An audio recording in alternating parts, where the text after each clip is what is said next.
They said the dog was just waiting. They had no idea what for. The dog didn't move when Wes approached. Didn't growl. Didn't beg. She simply watched a stillness in her eyes that said she'd already lost too much to be afraid. Caught in a steel trap beneath a tangle of frostbitten ferns, her body was failing. But what struck Wes more wasn't the blood or the bone, it was the pup curled into her ribs, shivering, yet unflinching. His eyes didn't plead. They trusted. Wes had been a ranger once. A soldier before that. He thought he knew what loyalty looked like until that moment. And he had no idea that this pup would lead him into a storm, confront the ghost of a failed mission, and reveal an underground trail of cruelty hidden in the woods for years. Some stories begin with tragedy. This one began with a trap and ends with a statue, a healed town, and a dog who refused to give up on the one who gave him life. Stay with this story. It doesn't ask for much. Just that you believe in the ones who wait and why they do. The snow had been falling since before sunset, not the kind of snow that made children cheer or towns glow warm with porch lights and cocoa, but the kind that came quietly, heavily, like a blanket too soaked to lift. Every pine needle in Hollow Creek bowed under its weight. The two-lane ribbon of Route 12, which curved like a spine through the northern hills, had long since disappeared beneath the white. No one drove it after dark unless they had no choice, or nowhere else to go. Wes Halden hadn't had a destination in months. He drove with one hand on the wheel, the other resting near the radio that no longer mattered. His unmarked SUV grumbled against the slope, tires whispering on ice. Headlights cut through the fog like weak flashlights in a haunted house. Visibility? Maybe 30 feet, enough to see his guilt if it ever took shape. The forest on either side was dense. It pressed in close to the road, as if trying to reclaim it. Pines, spruce, the ghosts of loggers. Even the wind sounded muffled, like it didn't want to interrupt. Inside the car, it was warmer, but not by much. Wes kept the heat low. He didn't deserve comfort, not after Mira Quinn bled out beside him in a dark alley 4 months ago. One mistake. One misread corner. One echoing gunshot. That was all it took to go from Detective Halden to suspended pending review. Ember. They called it a leave of absence. He called it exile. He adjusted his grip on the steering wheel, flexing fingers stiff with memory. Outside, flakes slapped the windshield like pale moths. He glanced at the dash. Almost midnight. No radio chatter. No traffic. Just him, the storm, and the road that had no reason to end. He hadn't spoken aloud in hours. The badge still lived in the glove box. The department hadn't taken it. But Wes hadn't worn it either. He'd tucked it into a velvet pouch, sealed it, and told himself he'd only open it again if he stopped flinching at gunshots in movies. The road ahead dipped. A thin bridge crossed over Kettle Creek, though he couldn't see it beneath the white. This stretch of Route 12 curved east, then climbed sharply. He eased into the descent, his breath fogging the inside of the windshield. For a moment, he was nothing more than a shadow moving through another shadow. And then something moved. Just beyond the next bend, in the narrowed throat of the forest road, something darted into the headlights. A flicker, a shape.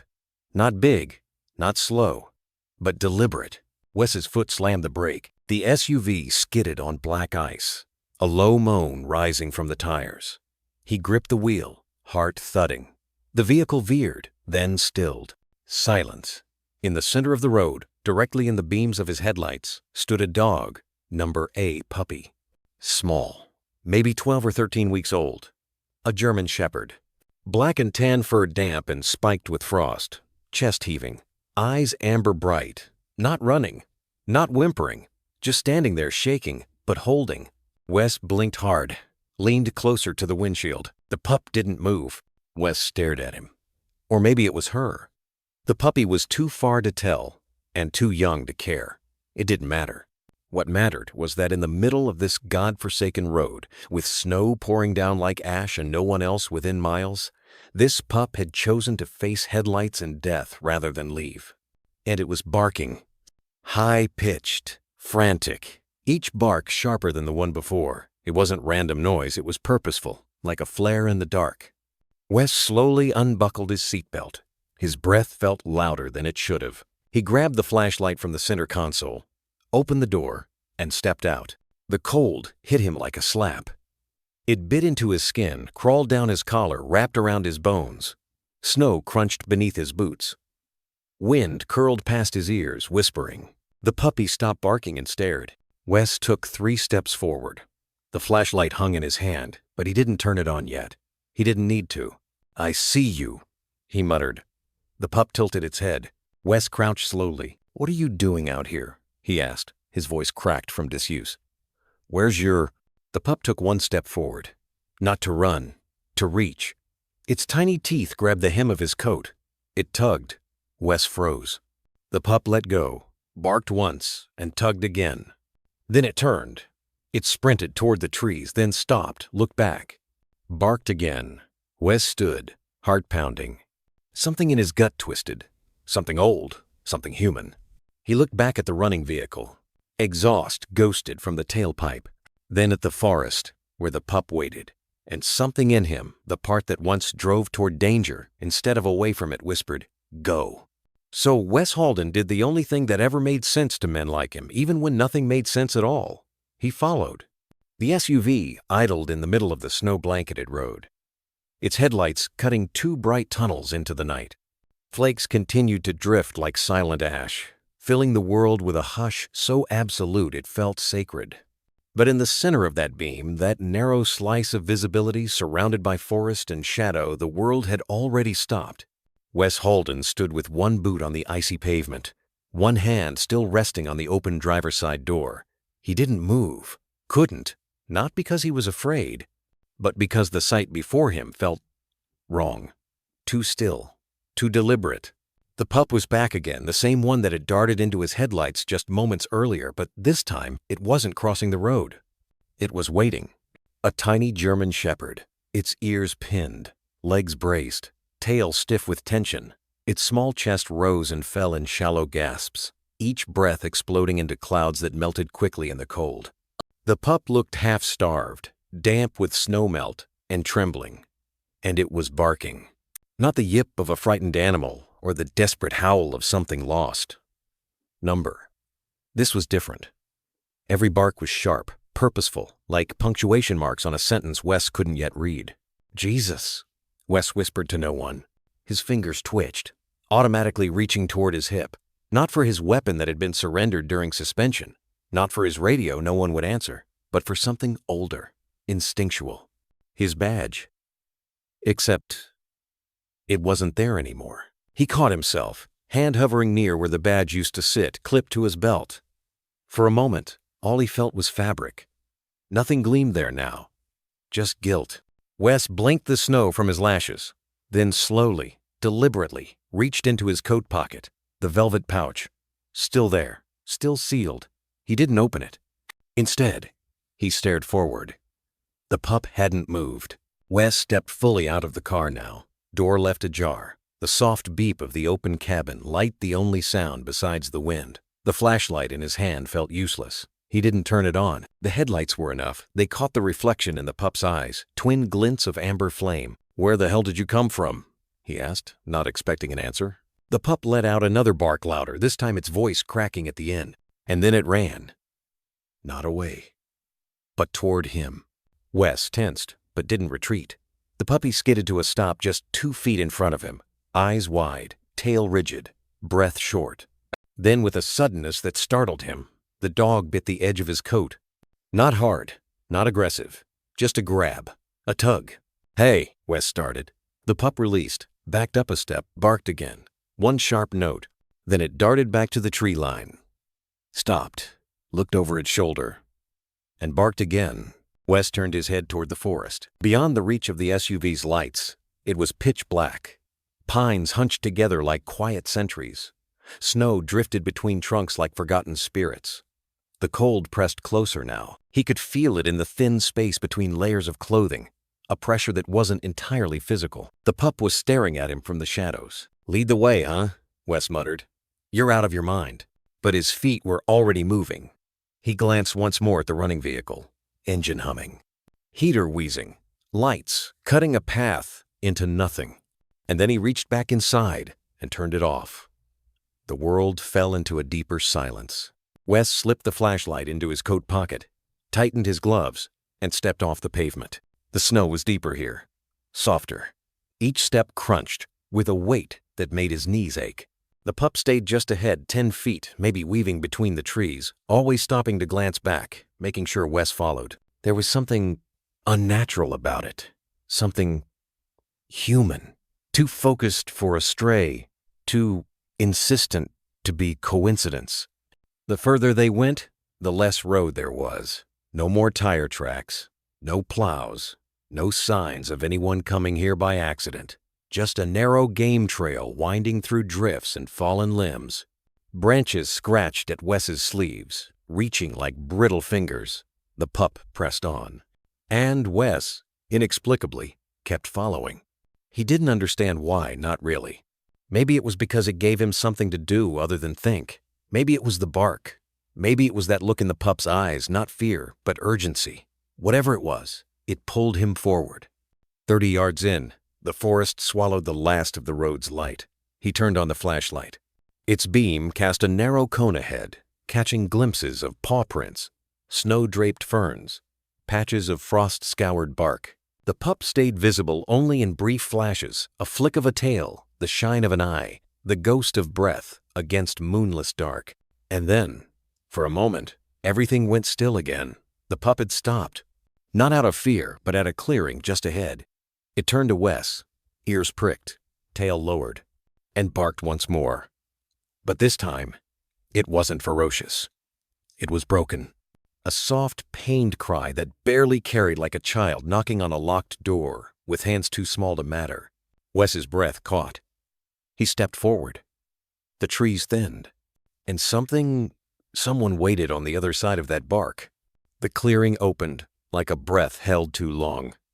Snow coated everything, ferns, rocks, the half-buried roots of pine giants that had stood here longer than any man. The trees swayed above like cathedral arches, branches bending under the weight of winter, creaking softly in the windless dark. Wes halted at the edge. The pup still unnamed in his mind, but no longer just a pup, stood at the center, chest heaving, nose twitching towards something unseen. The bark from before had died in its throat, replaced now by a kind of stillness that felt earned. Not silence born from peace, silence born from watching something slip too close to the edge. Wes whispered, mostly to himself, "What are you trying to show me?" Then, like before, the pup turned. It didn't hesitate. It trotted toward the far end of the clearing, nose low, paws sinking slightly into the drifts. The path narrowed again. Thicker brush, lower branches. Wes didn't move right away. His instincts, those old frayed instincts that had once kept him alive during standoffs and stakeouts, urged caution. But something deeper, more primal, overrode it. A quiet voice, not Mira's, not the department's, just his own, quieter now, still breathing. "Go." He stepped forward, and instantly, the pup was back. It didn't bark this time. It just bit the edge of his coat again, a tug, gentle, insistent. Wes looked down. "You're not letting me quit, are you?" The pup let go, turned again, and darted ahead, only this time it didn't stop to look back. It expected him to follow. And for reasons he couldn't yet name, he did. The forest swallowed them both. Each step was harder now. The terrain changed. The snow wasn't fresh anymore. It had been disturbed, churned in places, crusted in others. The trail curved down into a hollow where frost clung to the low-hanging branches like frozen cobwebs. Wes kept the flashlight angled low, sweeping for rocks, roots, anything that might twist an ankle or worse. The beam caught the pup's tail now and then. A brief flick of movement, like a metronome ticking time in the dark. But it never paused, never barked, again. Only led. "You do this often?" Wes muttered under his breath. "Recruit strangers into the woods in the middle of the damn night?" The pup disappeared around a rise. Wes moved faster. The deeper they went, the more the trees closed in. Pines so tall they erased the sky. No moonlight now, just darkness and breath. His own heartbeat became a rhythm he could no longer ignore. Loud, steady, almost afraid. Then something shifted. The flashlight beam passed over a patch of disturbed snow, flattened, slightly stained. Not red, but wrong. Wes slowed, knees bent. He reached down. It was warm. Barely. But enough. He looked up. The pup stood 20 feet ahead, just past a crooked birch. It didn't move. Just waited. Ears pricked. Tail low. Wes stood and stepped forward. 10 feet. The air changed. Not colder, but still. As if the forest itself was holding its breath. He found the clearing. And stopped. It wasn't large. Maybe 15 feet across. Nestled in a dip between tree roots and frost-bitten shrubs. The snow here was trampled, shallow, layered with muddy paw prints and something else heavier, irregular. Blood. Old blood, frozen in streaks. Not a pool, not fresh, but enough to paint a story. Something had bled here, recently, painfully. At the far edge of the clearing, tucked against a fallen log, half covered in moss and ice, lay a shape. Wes lifted the flashlight. It was a dog, full-grown. German shepherd. Female.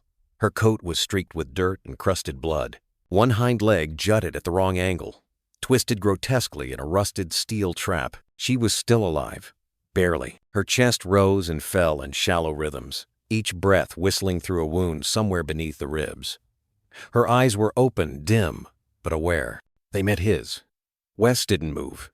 Not because he was afraid, because she wasn't. There was no growl, no snap of teeth, no feeble attempt to rise. She simply watched him, head low, breath shallow, a sentinel fallen, but not gone. The pup rushed past him, then racing to her side. It nudged her face, whimpered, licked the edge of her ear. She stirred, barely. A wheezing huff, a response. Wes dropped to one knee.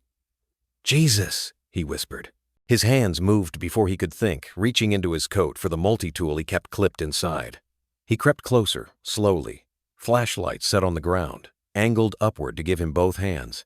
Snow crunched beneath his knees. He winced. The trap was old. Iron. Brutal. Its teeth had sunk deep.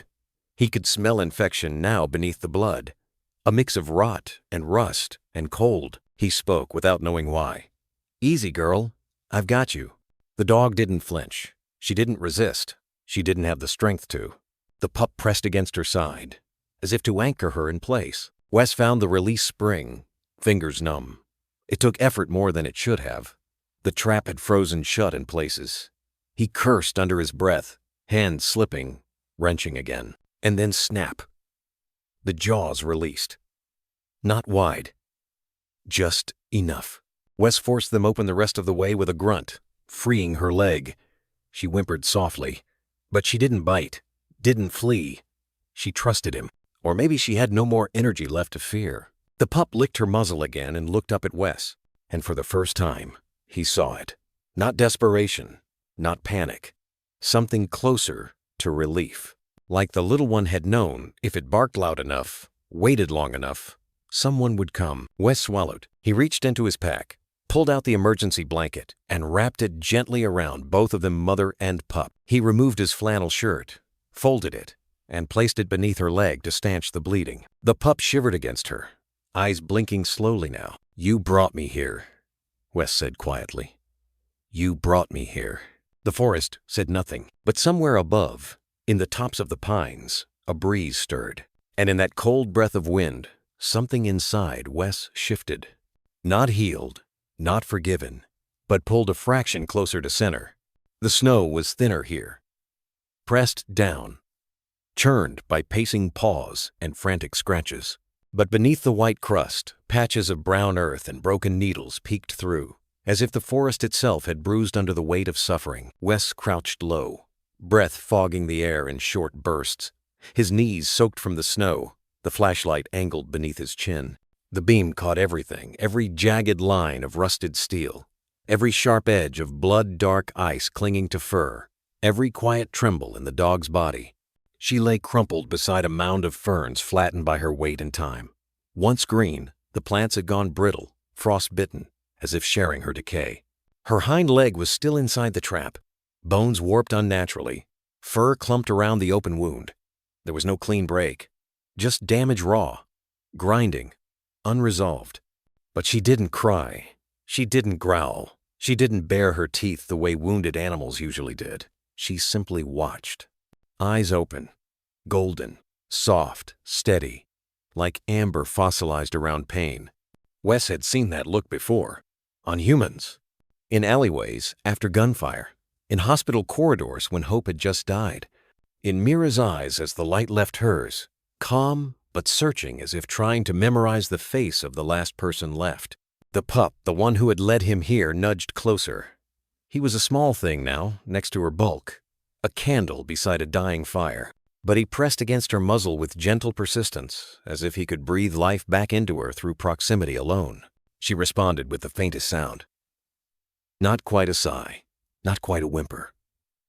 A breath that said, "I know you're here." Wes knelt beside them both. "Hey," he murmured. The adult German shepherd turned her gaze on him. Still no growl, no retreat. Just the rise and fall of a ribcage, too thin, too sharp. Hunger had hollowed her out. Cold had taken the rest. "Damn thing," Wes said quietly, glancing at the trap. It was old, one of those spring-coiled jaw models long outlawed in the state. Its edges were corroded, stained with blood and time, the kind of thing someone said and forgot.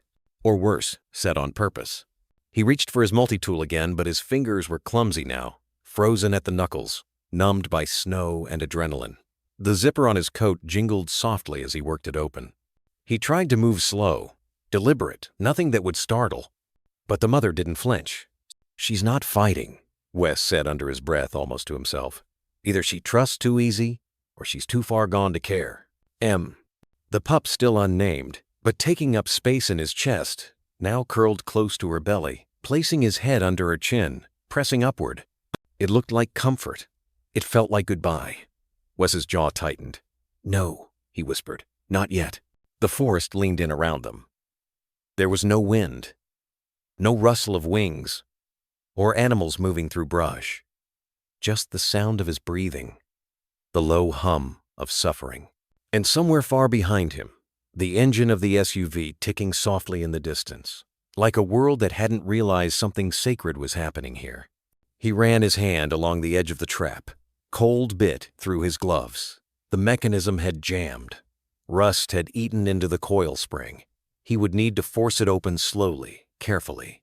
One wrong movement, and it would snap back, taking more than it already had. "Easy, girl," he murmured.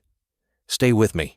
She didn't move, but her eyes, those calm, ancient eyes, followed him. He slid the flat of the multi-tool under the hinge and pressed. The metal didn't give. He repositioned, pressed harder. Still nothing. He cursed softly, breath-catching. Again. This time, something groaned. A sound like bone under pressure. The trap shifted. Just a hair. The mother let out a low exhale, painful, but not loud. Wes grit his teeth and shoved harder. The hinge creaked. Rust flaked off, like dried blood. One final push, and the jaw, released with a reluctant snap, clanking open an inch. He pried it wider. When the leg came free, it flopped unnaturally. Wes caught it as gently as he could, lowering it onto the snow-covered flannel he'd laid down moments earlier.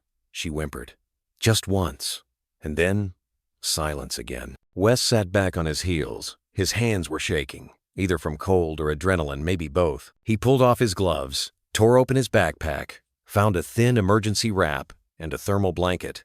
The gauze would freeze fast, but it would slow the bleeding. Maybe. He glanced at her leg. The wound was bad, too bad, but she was breathing, and breathing meant something could still be done. "I don't know what they did to you," he said softly, "but you're not dying out here." The pup nuzzled under the thermal blanket now, curling into her warmth. Snow clung to his back, his belly. His tiny body shook, but his eyes stayed wide, focused on Wes with a look far older than a 3-month-old should be capable of, like he was watching a stranger try to fix the world one mistake at a time. Wes looked back. "You brought me here for her, didn't you?" The pup blinked. No bark, no movement, but that was answer enough. Wes shifted closer to the mother dog and pulled the blanket around her side. She didn't resist. She didn't lean into it either, just lay there, accepting what was offered. He'd seen soldiers do that too, when the pain was too much and help came too late. But this wasn't a battlefield. And she wasn't dead yet. Wes took off his coat and covered both dogs as best he could, kneeling beside them as the snow began to fall harder again. Thicker now, soft as ash. He whispered low, more to himself than anyone else. "Hang on. Just a little longer. Endo." And beside him, in that clearing beneath the pine boughs and fading sky, the only reply was the sound of breath shared between three souls trying to keep each other warm. Wes had handled knives before. Glocks, fractured ribs, and roadside tourniquets. But he'd never felt this helpless with something so small. The trap was open now, its rusted jaws gaping like the mouth of some dead creature that had finally exhaled. But the damage it left behind that was alive. Raw, wet, angry. He could see the white of bone where fur had been torn away. Arla's leg, he didn't know her name yet, but somehow it fit in his head, already hung at an angle that didn't belong in nature. Her skin had begun to blacken around the edges, and yet she didn't cry. She didn't twitch. She just breathed. Wes unzipped his flannel, peeled it off, and pressed the thickest part gently beneath the injury, folding the fabric to elevate the limb as best he could. The moment the shirt touched skin, Arla let out a faint wheeze, just enough to make him pause. "It's okay, girl," he murmured. "I know it hurts." His breath fogged the air in front of him. Fingers shaking, he reached into the pack strapped across his chest and yanked open a side pocket. Emergency wrap. Bandage roll. He hadn't used these in over a year. He tore the wrapper with his teeth, the plastic cracking like dry leaves. The bandage inside was stiff from cold but dry. He pressed it around the leg, slow, measured, trying not to tug the skin. It soaked red instantly. Not arterial, but steady. Echo, he hadn't called the pup that yet. But somehow the name felt inevitable, watched him work. Not with puppy curiosity, not even with fear. With expectation. Like Wes had stepped into a story already in progress, and the little dog was just waiting for him to catch up. "You're something else, you know that?" Wes muttered. He glanced up at the trees. The snow was starting again. Heavy now. Big flakes that didn't drift, they dropped. The kind of snow that stuck to eyebrows and seeped into your boots before you realized you were cold. He wrapped the last of the gauze, tied it off with a strip of duct tape from the back of his flashlight. It wasn't perfect. It wasn't sterile. But it was better than bleeding into the earth. Then he reached for the mylar blanket, shaking it open. It crinkled loudly in the stillness, like foil scraping a wound. Arla tensed. Echo stood guard, nose pressed against her cheek. Wes knelt and draped the blanket across them both. Static snapped against the pup's fur. The thin layer of insulation caught the faintest body heat between them. It wouldn't last long, but it might be enough. For now, Wes stood. His knees popped. He rubbed warmth into his fingers, but they'd gone white with cold. He could feel the tingling at the tips. He dug into his coat for his phone, pulling it out with a grunt and flicking the screen on. 1 bar, then none. He stepped to higher ground just a few feet up a rise, held the phone high, toward the sky. The screen stayed blank, no signal. He turned slowly, looking for open gaps in the trees. Still nothing.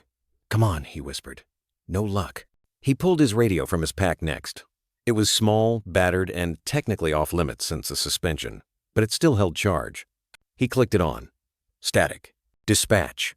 This is Holden," he said into the wind. "I have an injured animal, severe trauma, possible illegal trap at coordinates." He glanced at his watch. No satellite. GPS dead. He exhaled sharply, radio still in hand. "I don't know where I am. East of Route 12. 1 pup unharmed, 1 female shepherd, non-combative. Severe laceration. I need help. Nothing but snow." He pressed the button again, changed frequency. Still nothing. The forest stayed quiet. Wes lowered the radio, his hand clenched around it once, hard, before he stuffed it back into the pack. He wasn't angry. Not at the radio. Not even at the snow. Just tired. He crouched again next to Arla and Echo. The pup had curled up tight against her belly, nose tucked into her fur. Arla's breathing was shallower now, but steady. "You held out long enough," he said softly. "Now you just have to hold a little longer." He shrugged off his outer coat and pulled it across the blanket, layering as best he could. Then he slid down to sit beside them, just for a minute, just to plan. Instead, he found himself listening to the breath of the forest, to the rhythm of the dogs beside him, to the thump in his own chest, still too fast, still unsure what to do with this sudden, unexpected thread of purpose. He hadn't felt it in months. The world had burned Mira away, and with her, the map Wes used to navigate right from wrong. But this pup, this mother, they hadn't asked him to solve anything. They hadn't asked him to fix the world. They had only asked him to see them, and he had. Wes rubbed his temples, then checked his watch again. Time wasn't helpful. It was only a reminder that night was thickening. If no one came, he looked down at Echo. The pup's eyes were closed now, but his ear twitched with every shift in the air. Alert, even in sleep, born into survival. Wes reached out slowly, laid a hand against the pup's back. "You saved her," he whispered. The pup didn't move. Didn't need to. Wes wasn't sure when he dozed off, if only for seconds. Maybe a minute. The cold had a way of seducing people into stillness, slipping between layers, convincing them that if they just stayed quiet, just closed their eyes for a little longer, they wouldn't have to feel anything. Not cold, not pain, not memory. But something changed. It wasn't the snow. It was sound. Or rather, the lack of it broken. A howl rose from the distance. Long, lonesome, but not alone. It started high, like a tremble across glass, then dropped, deeper, rounding into a cadence that sounded far too close. Wes opened his eyes. Another howl answered. This one closer. He sat up fast, breath catching. The trees around them stood like spears in the dark. Snow was falling again, heavy now, but quiet. No wind, just flakes that made no sound where they landed. Until the third howl came. This one didn't drift in from far off. This one was nearby.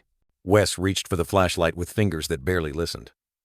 The light clicked on with a sharp snap, slicing through the branches.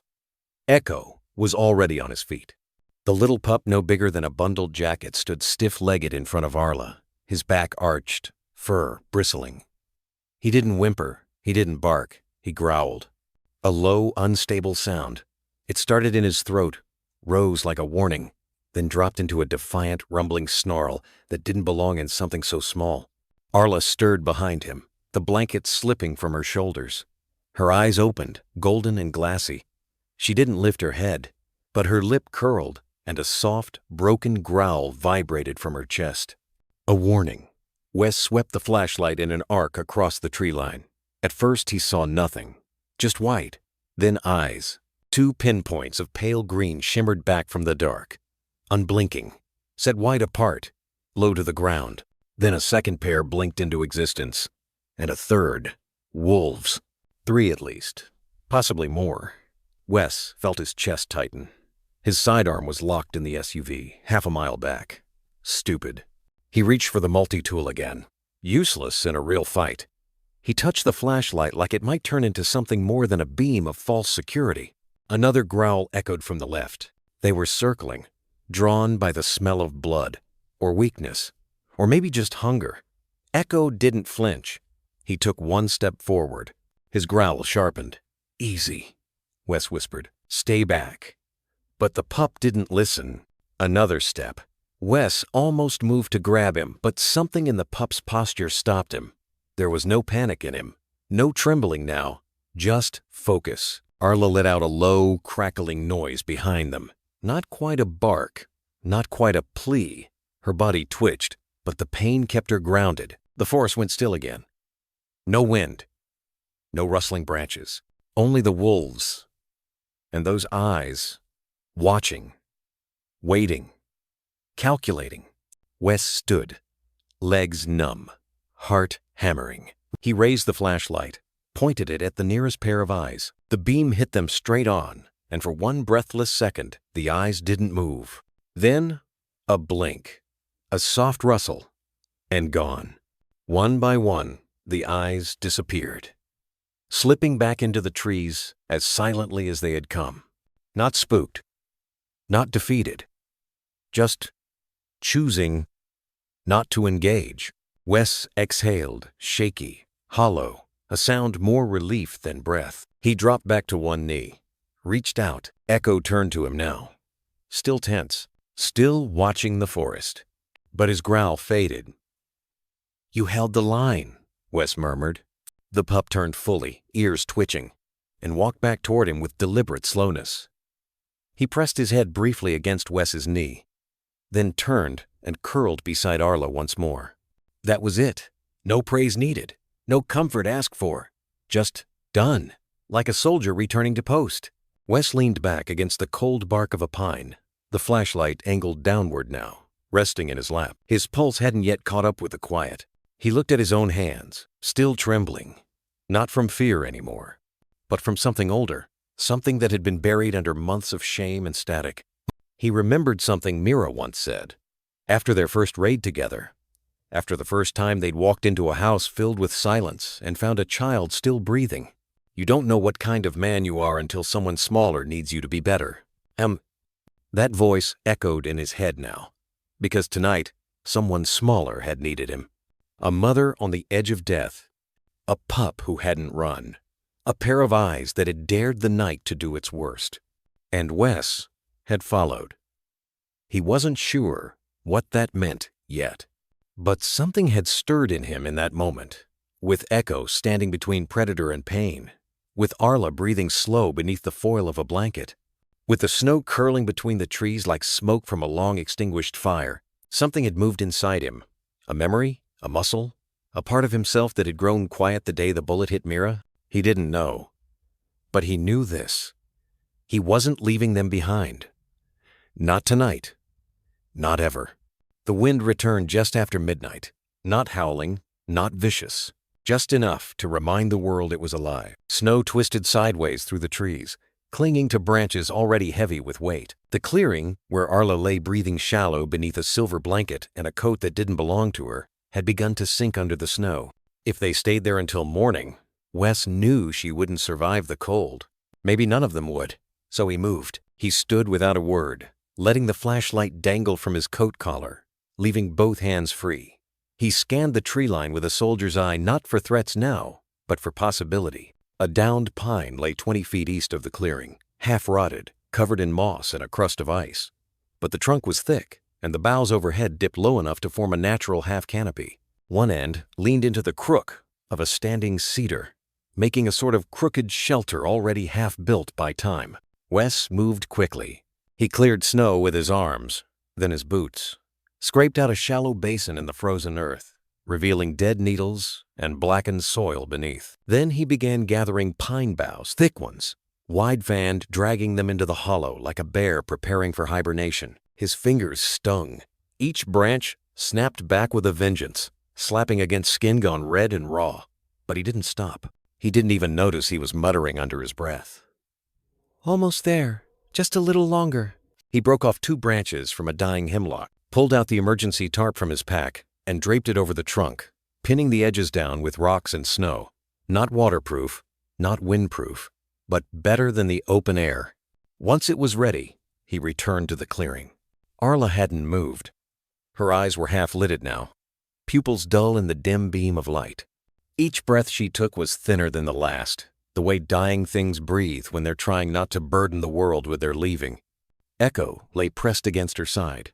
His body was so still it took Wes a moment to confirm he was breathing. But his ears were up, eyes wide. The pup wasn't sleeping. He was watching. Wes knelt beside them. "We need to move her," he said gently. "Can't stay out here." He expected resistance. There was none. Echo rose on trembling legs as if he'd been waiting for that moment. Arla made no sound as Wes slipped his arms beneath her chest and hindquarters, lifting with care, cradling her weight like something sacred. She was lighter than he expected. Too light. "Come on, girl," he whispered. He carried her slow, foot by foot, heart pounding with each shift of her body. Echo trotted beside him, never straying farther than a step. The shelter glowed faintly from the flashlight beam propped in the crook of a branch. It wasn't much to look at, just tarp, sticks, darkness, but in the cold, it felt like sanctuary. Wes lowered Arla onto the pine needle bed he'd built. She exhaled slowly. Her head rested sideways, touching the makeshift pillow of his bundled pack. He covered her again with the mylar blanket, then placed the coat back on top. Echo crawled in beside her without prompting, wedging himself into the curve of her belly, his spine to her ribs, nose to her chest. Wes sat cross-legged near the opening of the shelter, flashlight in hand. He didn't say anything. There was nothing to say. The snow fell heavier now, but the lean-to held. Wind curled outside in bursts, brushing against the edges like a forgotten lullaby. Inside, the air was tight, sharp with the scent of blood and pine and fear. He checked his phone again. Still dead. Radio. Static. GPS. Blank. Wes turned it all off. What mattered now wasn't signal. It was survival. He looked at Echo. The pup hadn't moved, but he wasn't asleep. His eyes flicked to Wes, then back to Arla's chest, as if measuring each breath she took. "First time you've rested, huh?" Wes whispered. Echo didn't respond, but there was something in the stillness that felt deliberate. A kind of quiet resolve Wes hadn't expected to see again, not in the world, and certainly not in a creature so small. "You're not leaving her," he said, half a statement, half a question. The pup's only answer was the way he pressed his body closer, letting his nose rest right above her heart. Wes leaned back, spine against the trunk behind him. The cold seeped through his jeans, into his shoulders. He welcomed it. For the first time in months, the numbness matched the inside. Still, something stirred. Not hope, not yet, but the beginning of weight returning to a life that had floated for too long. Outside, the forest creaked. Somewhere in the distance, an owl called. The wind brushed through the pines again. Inside the lean-to, 3 lives held still. Arla's breath trembled once, then steadied. Echo sighed and closed his eyes. And Wes Halden, ex-officer, failed partner, man with nowhere left to go, pulled the edge of the tarp tighter and whispered to the dark, "Not tonight." It wasn't the cold that woke Wes. It was the sound of breathing that wasn't his. The kind that stutters, labored, barely audible. Arla. He sat up fast, hand brushing snow from his shoulder. The tarp still held above them, weighed down by frost and silence. The flashlight had died hours ago, leaving only the faintest blue of pre-dawn threading through the trees, that early, gray-blue light that felt more like memory than morning. Echo was awake. Of course he was. He hadn't moved all night. Still curled against his mother's side, but no longer sleeping. His ears were perked, his head low to the ground. Not afraid, just listening, as if trying to hear something beneath the stillness. Wes checked Arla's wound. The bleeding had slowed, thank God. But her leg was swollen, her gums pale. The makeshift bandage, a torn strip of his undershirt, was stiff with dried blood. She flinched when he touched it, but didn't growl, didn't even look at him. That trust? It was worse than any wound. Wes looked away. And the cold, that bone-deep cold he'd ignored through effort and adrenaline, now returned with a vengeance, settling into every joint, every thought. He fumbled with the radio clipped to his belt. Static. Then, a crackle. Wes's heart skipped. "Halden, this is Lee. You copy?" He pressed the mic so hard it clicked. "Lee, this is Halden. I read you. Finally. Thought you fell off the map. Where the hell are you?" "West Hollow Ridge. Near mile marker. 47. Lean. To shelter. Dogs wounded. No signal but static until now." "Copy. I pinged your last GPS hours ago and kept driving the ridge. I'm about 40 minutes out. Hold tight," he exhaled. "Roger that. Is it bad?" There was a pause before Wes answered. "Worse than I thought. But we've still got time. Bring everything." Then he clicked the mic off. 40 minutes. He stared at the radio for a long beat. 40 minutes with frost thickening on his sleeves, a dying dog beside him, and a pup too young to understand the difference between hope and loyalty. Wes leaned back against the log wall and closed his eyes. That's when it hit. Not a sound, not a smell, but a memory. A door kicking open, the deafening crack of a shotgun, Mira screaming his name over comms, blood soaking the concrete floor.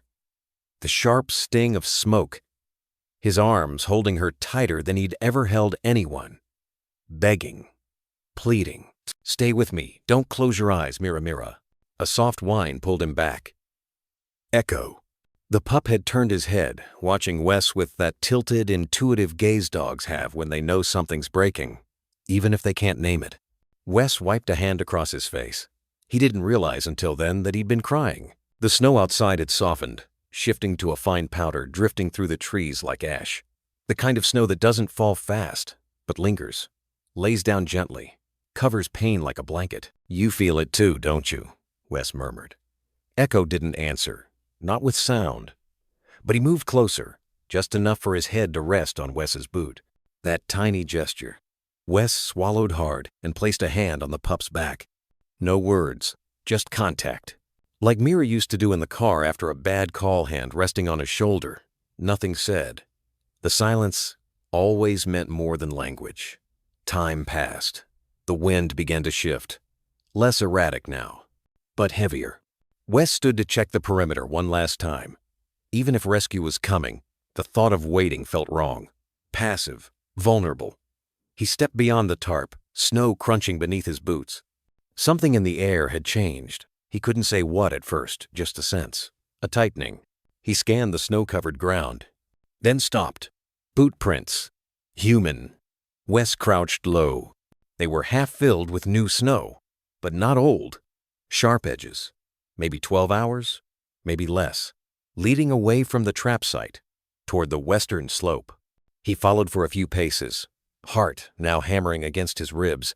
These weren't ranger prints, no snowshoes, no wide step, too narrow, too deliberate.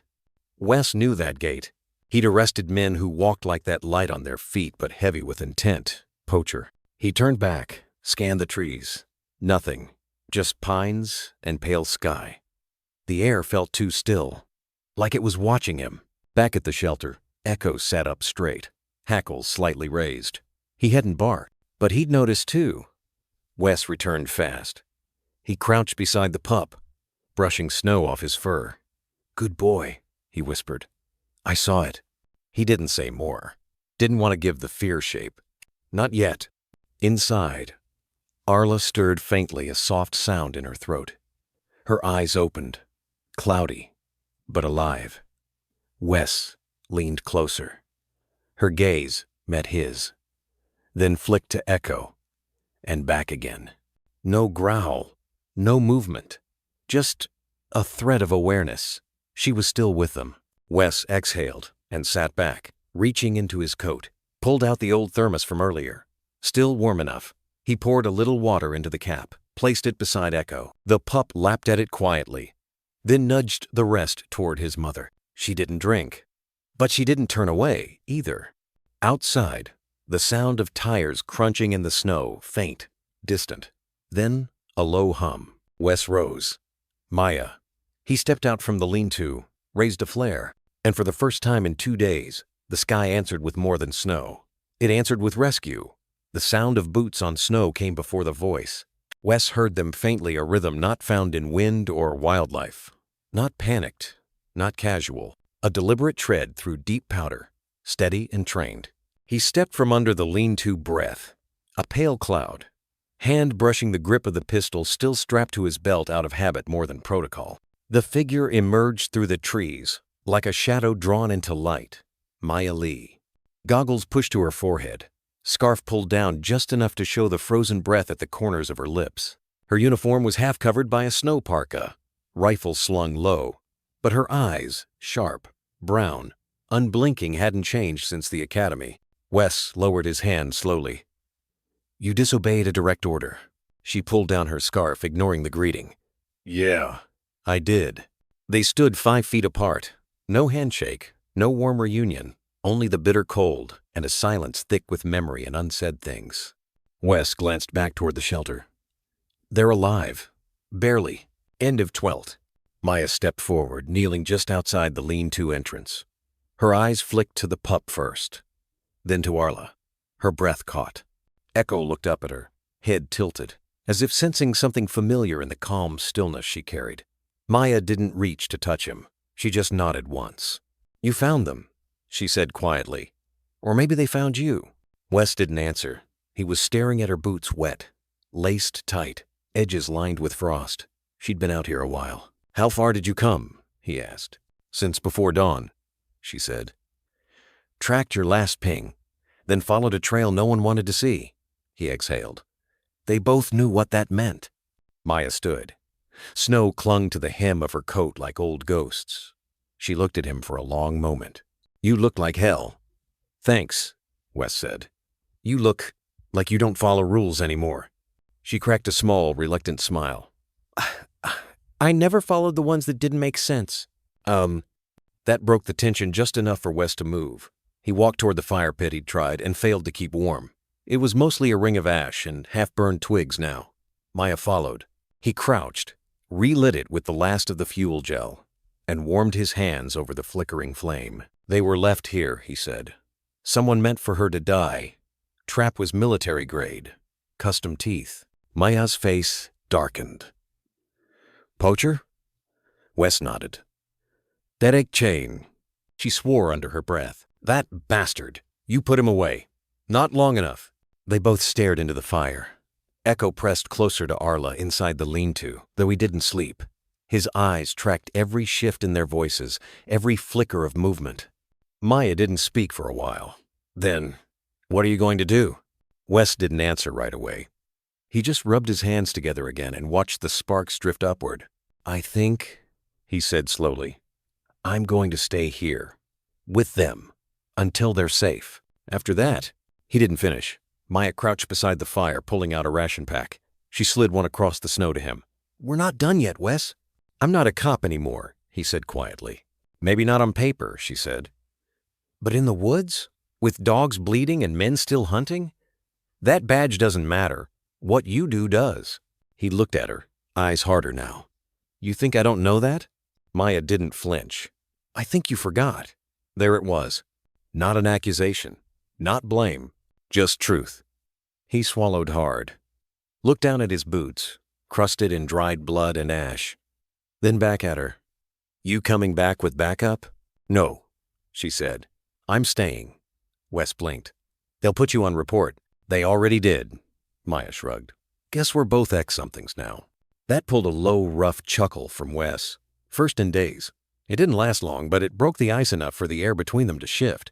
Maya stood again, pulled off her gloves and moved toward the shelter. Slowly, carefully, she reached out not to pet Echo, but to offer her hand palm up. Echo sniffed, cautious but curious, then licked her fingertips once. Brief. Testing. Arla didn't move, but her eyes followed. She's a fighter, Maya said. She was already broken when we found her, Wes said. Maya looked back at him. Then, maybe that's why she survived.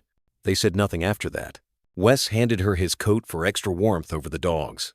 Maya layered it without question, then took watch on the north edge of the clearing, rifle across her lap, eyes scanning the tree line. Wes remained near the shelter.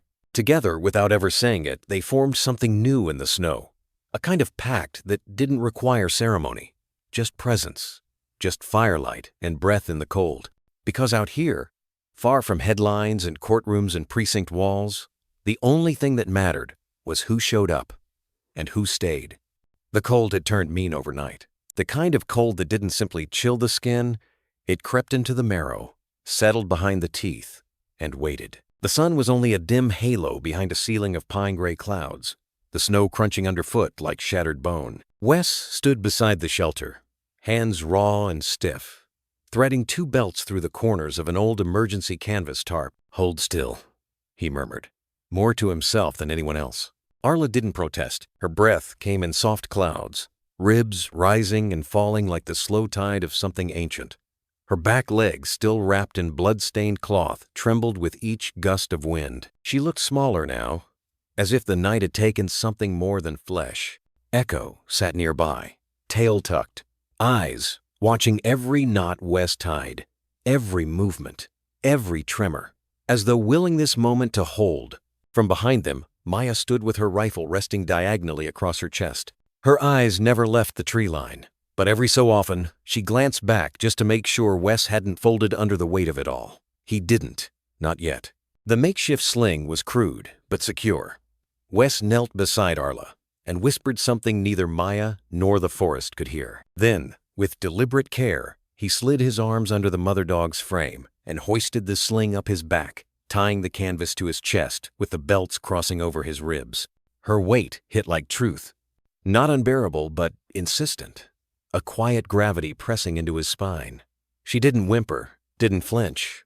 Only her eyes moved, watching Echo. Then the horizon. Then Wes. "You good?" Maya asked. "No," Wes replied. But he stood anyway. Echo gave a small bark, almost like encouragement, and turned toward the path ahead. His little paws disappeared in snow, too deep for his legs, but he pushed forward, forging the way like something born to guide. Wes adjusted his footing, shifting Arla's weight more evenly across his shoulders. The canvas creaked. His breath came sharp. Each step forward felt like a confession. "Slow," Maya said behind him. "We stay tight." Wes nodded once and followed the pup. They moved through snow-laced corridors of pine where frost clung like lace to every needle. Wind whispered through the branches, brushing the tops of their heads with brittle fingers. Somewhere, far off, a hawk cried a single note that rang across the emptiness like a bell. It wasn't just cold, it was sacred, and Wes knew it.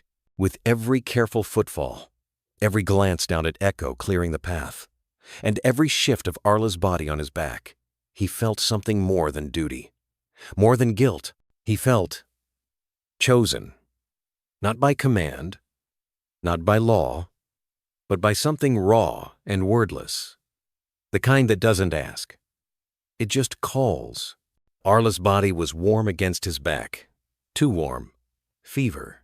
He could feel it even through the layers. Her breathing was light now, so light that Wes started counting them between steps just to make sure they hadn't stopped altogether. Maya fell into step beside him now, walking slightly uphill so she could keep an eye on both man and forest. Her voice was low. "She's still fighting. She's lost too much blood. She's still fighting." Wes didn't respond, but his legs kept moving. Echo stopped, suddenly ahead. Tail up, ears pricked, he sniffed the air, let out a soft growl, then veered slightly off the trail to the left. Wes followed without question. The trail was no longer theirs to choose. Echo was leading now.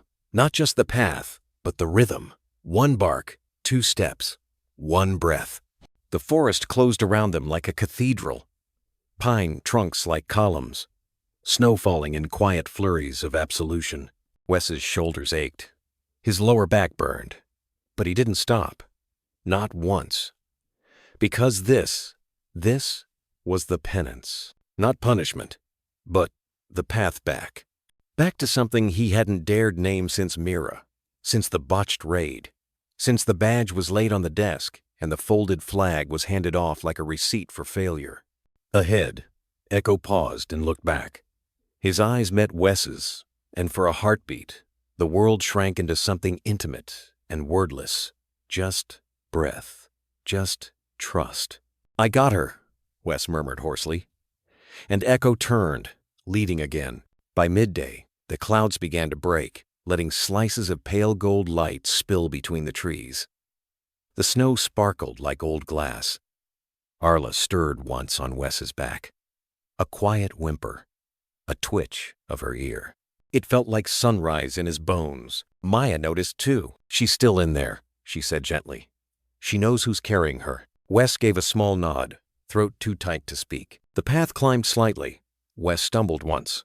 Maya caught his arm before he fell, steadied him, and said nothing. They were beyond pleasantries now, beyond explanation. They were moving with purpose. Echo reached a small clearing with a break in the trees, a place where sunlight touched the ground like a promise. He stopped. Saturday. Waited. "This the spot?" Maya asked. Wes nodded, too breathless to answer. He knelt slowly, untying the belts. Arla was limp, but breathing. He set her down with all the gentleness the cold would allow, wrapping her again in the emergency blanket. Echo pressed close, his little body trembling with exhaustion but still alert. Wes collapsed beside them.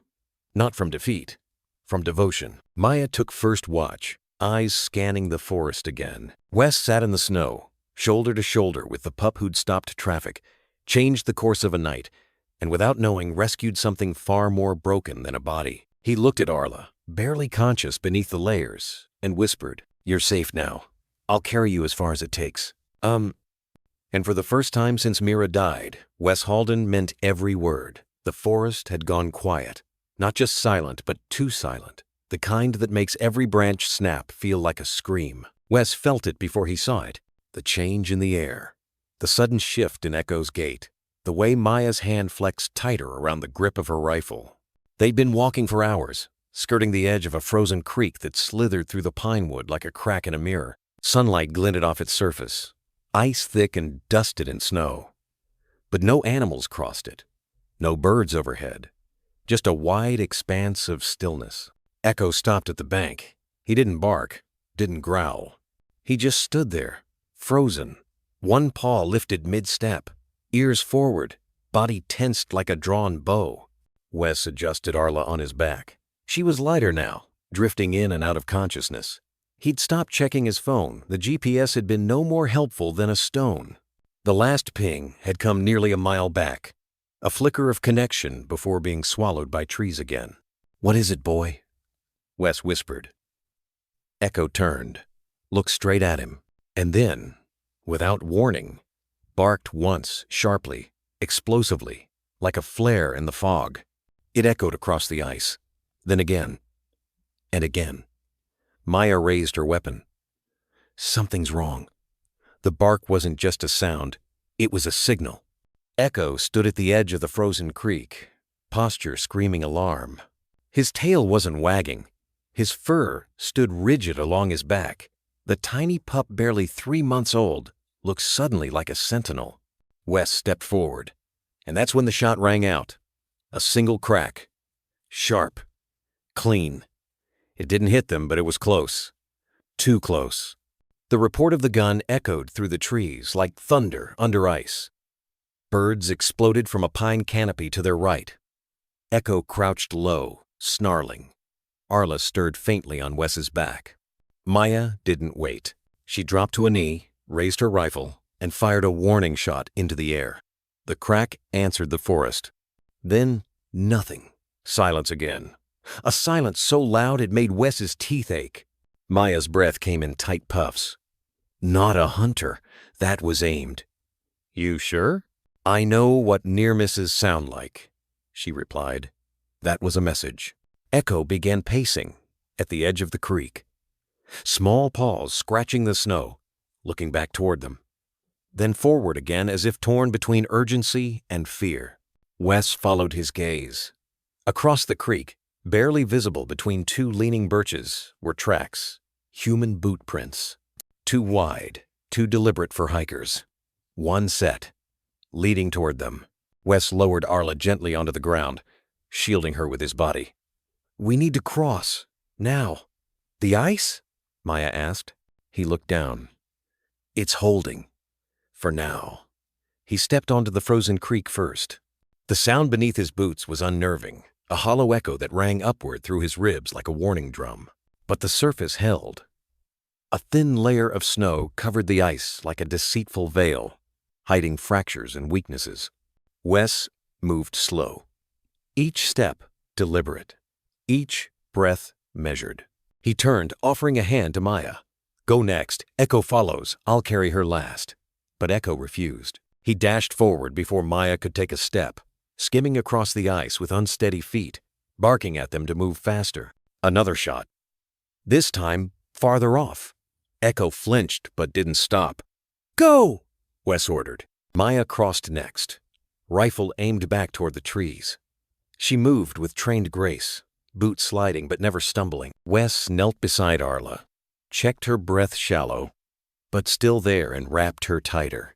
Then, with a grunt, he lifted her once more onto his shoulders. The wind changed. It wasn't colder. It shifted direction. The scent of gunpowder carried with it. "Not random," Wes muttered under his breath. "They're tracking." He stepped onto the ice. The first 3 steps held. On the 4th, the ice groaned beneath his weight. Wes paused. Echo barked sharply from the far side, tail straight, eyes locked. Then the sound came again, not from the ice this time, but from the forest behind them. Footsteps. Wes didn't think. He moved. The rest of the crossing was a blur, cracks groaning underfoot, Arla's weight, a furnace on his back, Echo howling like a siren on the far bank. Maya turned and aimed again but didn't fire. Not yet. When Wes finally stepped onto solid earth, the relief was swallowed instantly by tension. Echo ran to Arla, nuzzling her face. Maya motioned them behind a fallen log. "We can't stay exposed." Wes laid Arla down behind the cover, heart pounding. The rifle on Maya's shoulder trembled, not from fear but readiness. She'd fought in tighter places than this. Wes grabbed a rock from the snow and scratched a quick arrow onto the bark of a tree pointing away from their path. A decoy. Maya gave a brief nod of approval. "They're not just watching," she whispered. "They're hurting." Wes's jaw clenched. Echo stayed beside Arla, body curled against her side like a shield. Wes placed a hand on the pup's tiny head, voice low. "Good boy." The creek still echoed behind them, an endless ache of water frozen mid-thought. But now, they were on the other side. And they weren't alone anymore. They were being followed. And for the first time, Wes wasn't just carrying a wounded dog. He was carrying something far more dangerous. The truth. The mist settled in like breath, from a sleeping giant low, heavy, clinging to every pine bough and shoulder of earth. It blurred the world into shapes and shivers, until even Maya's voice became a hushed thing swallowed by the woods. They were no longer walking. They were moving through memory. Wes crouched near a patch of soil where the snow had thinned and knelt beside it. His glove brushed aside frost, revealing the outline of a boot print. The heel was shallow, wide arch. Military issue, or at least tactical grade. But what caught his breath short was the spacing. Whoever made these prints wasn't walking. They were pacing. "Recent," Wes muttered half to himself. Maya knelt beside him. Same tread as the ones near the trap. She didn't need to say more. Wes nodded, his jaw clenching slightly. He scanned the clearing. No branches broken, no snow kicked up. Whoever had stood here had been patient. Echo patted ahead, nose twitching. His tail didn't wag. It stayed stiff, parallel with the earth, as if he could smell something that had no name. His paws made soft prints beside the ones Wes had just uncovered. The size difference was almost painful to look at. "Echo," Wes called softly. "Wait for us." But the pup didn't listen. He stopped near the base of a crooked tree, one whose trunk had been bent by time or weight, its limbs drooping low like arms in prayer. Echo sniffed the bark, then growled. Low, guttural. Maya raised her weapon. Wes stood slowly, following the line of the pup's gaze. Between the trees, just beyond the clearing, shadows moved. Not fast, not loud, but real. Human shapes, dissolving like ghosts into fog-tall figures blurred at the edges, their footsteps soundless on the pine-covered floor. "Did you see that?" Wes whispered. Maya didn't answer. She was already unzipping her pack. She retrieved a small black object barely the size of her palm. A compact trail camera. Motion sensitive. Night ready. Without a word, she moved to the bent tree and clipped it near the base, half hidden beneath a layer of moss and snow. "Won't stop them," she said, tightening the strap, "but it'll see them." Wes looked around again. The clearing had the feel of something watched. Not the way an animal watches, with hunger or fear, but the way something waiting watches. Echo let out a soft whine. He nosed at the earth beside another tree, and Wes saw it a jagged metal edge buried shallow in the roots. A second trap, this one older, rust flaking like dead skin off the iron teeth.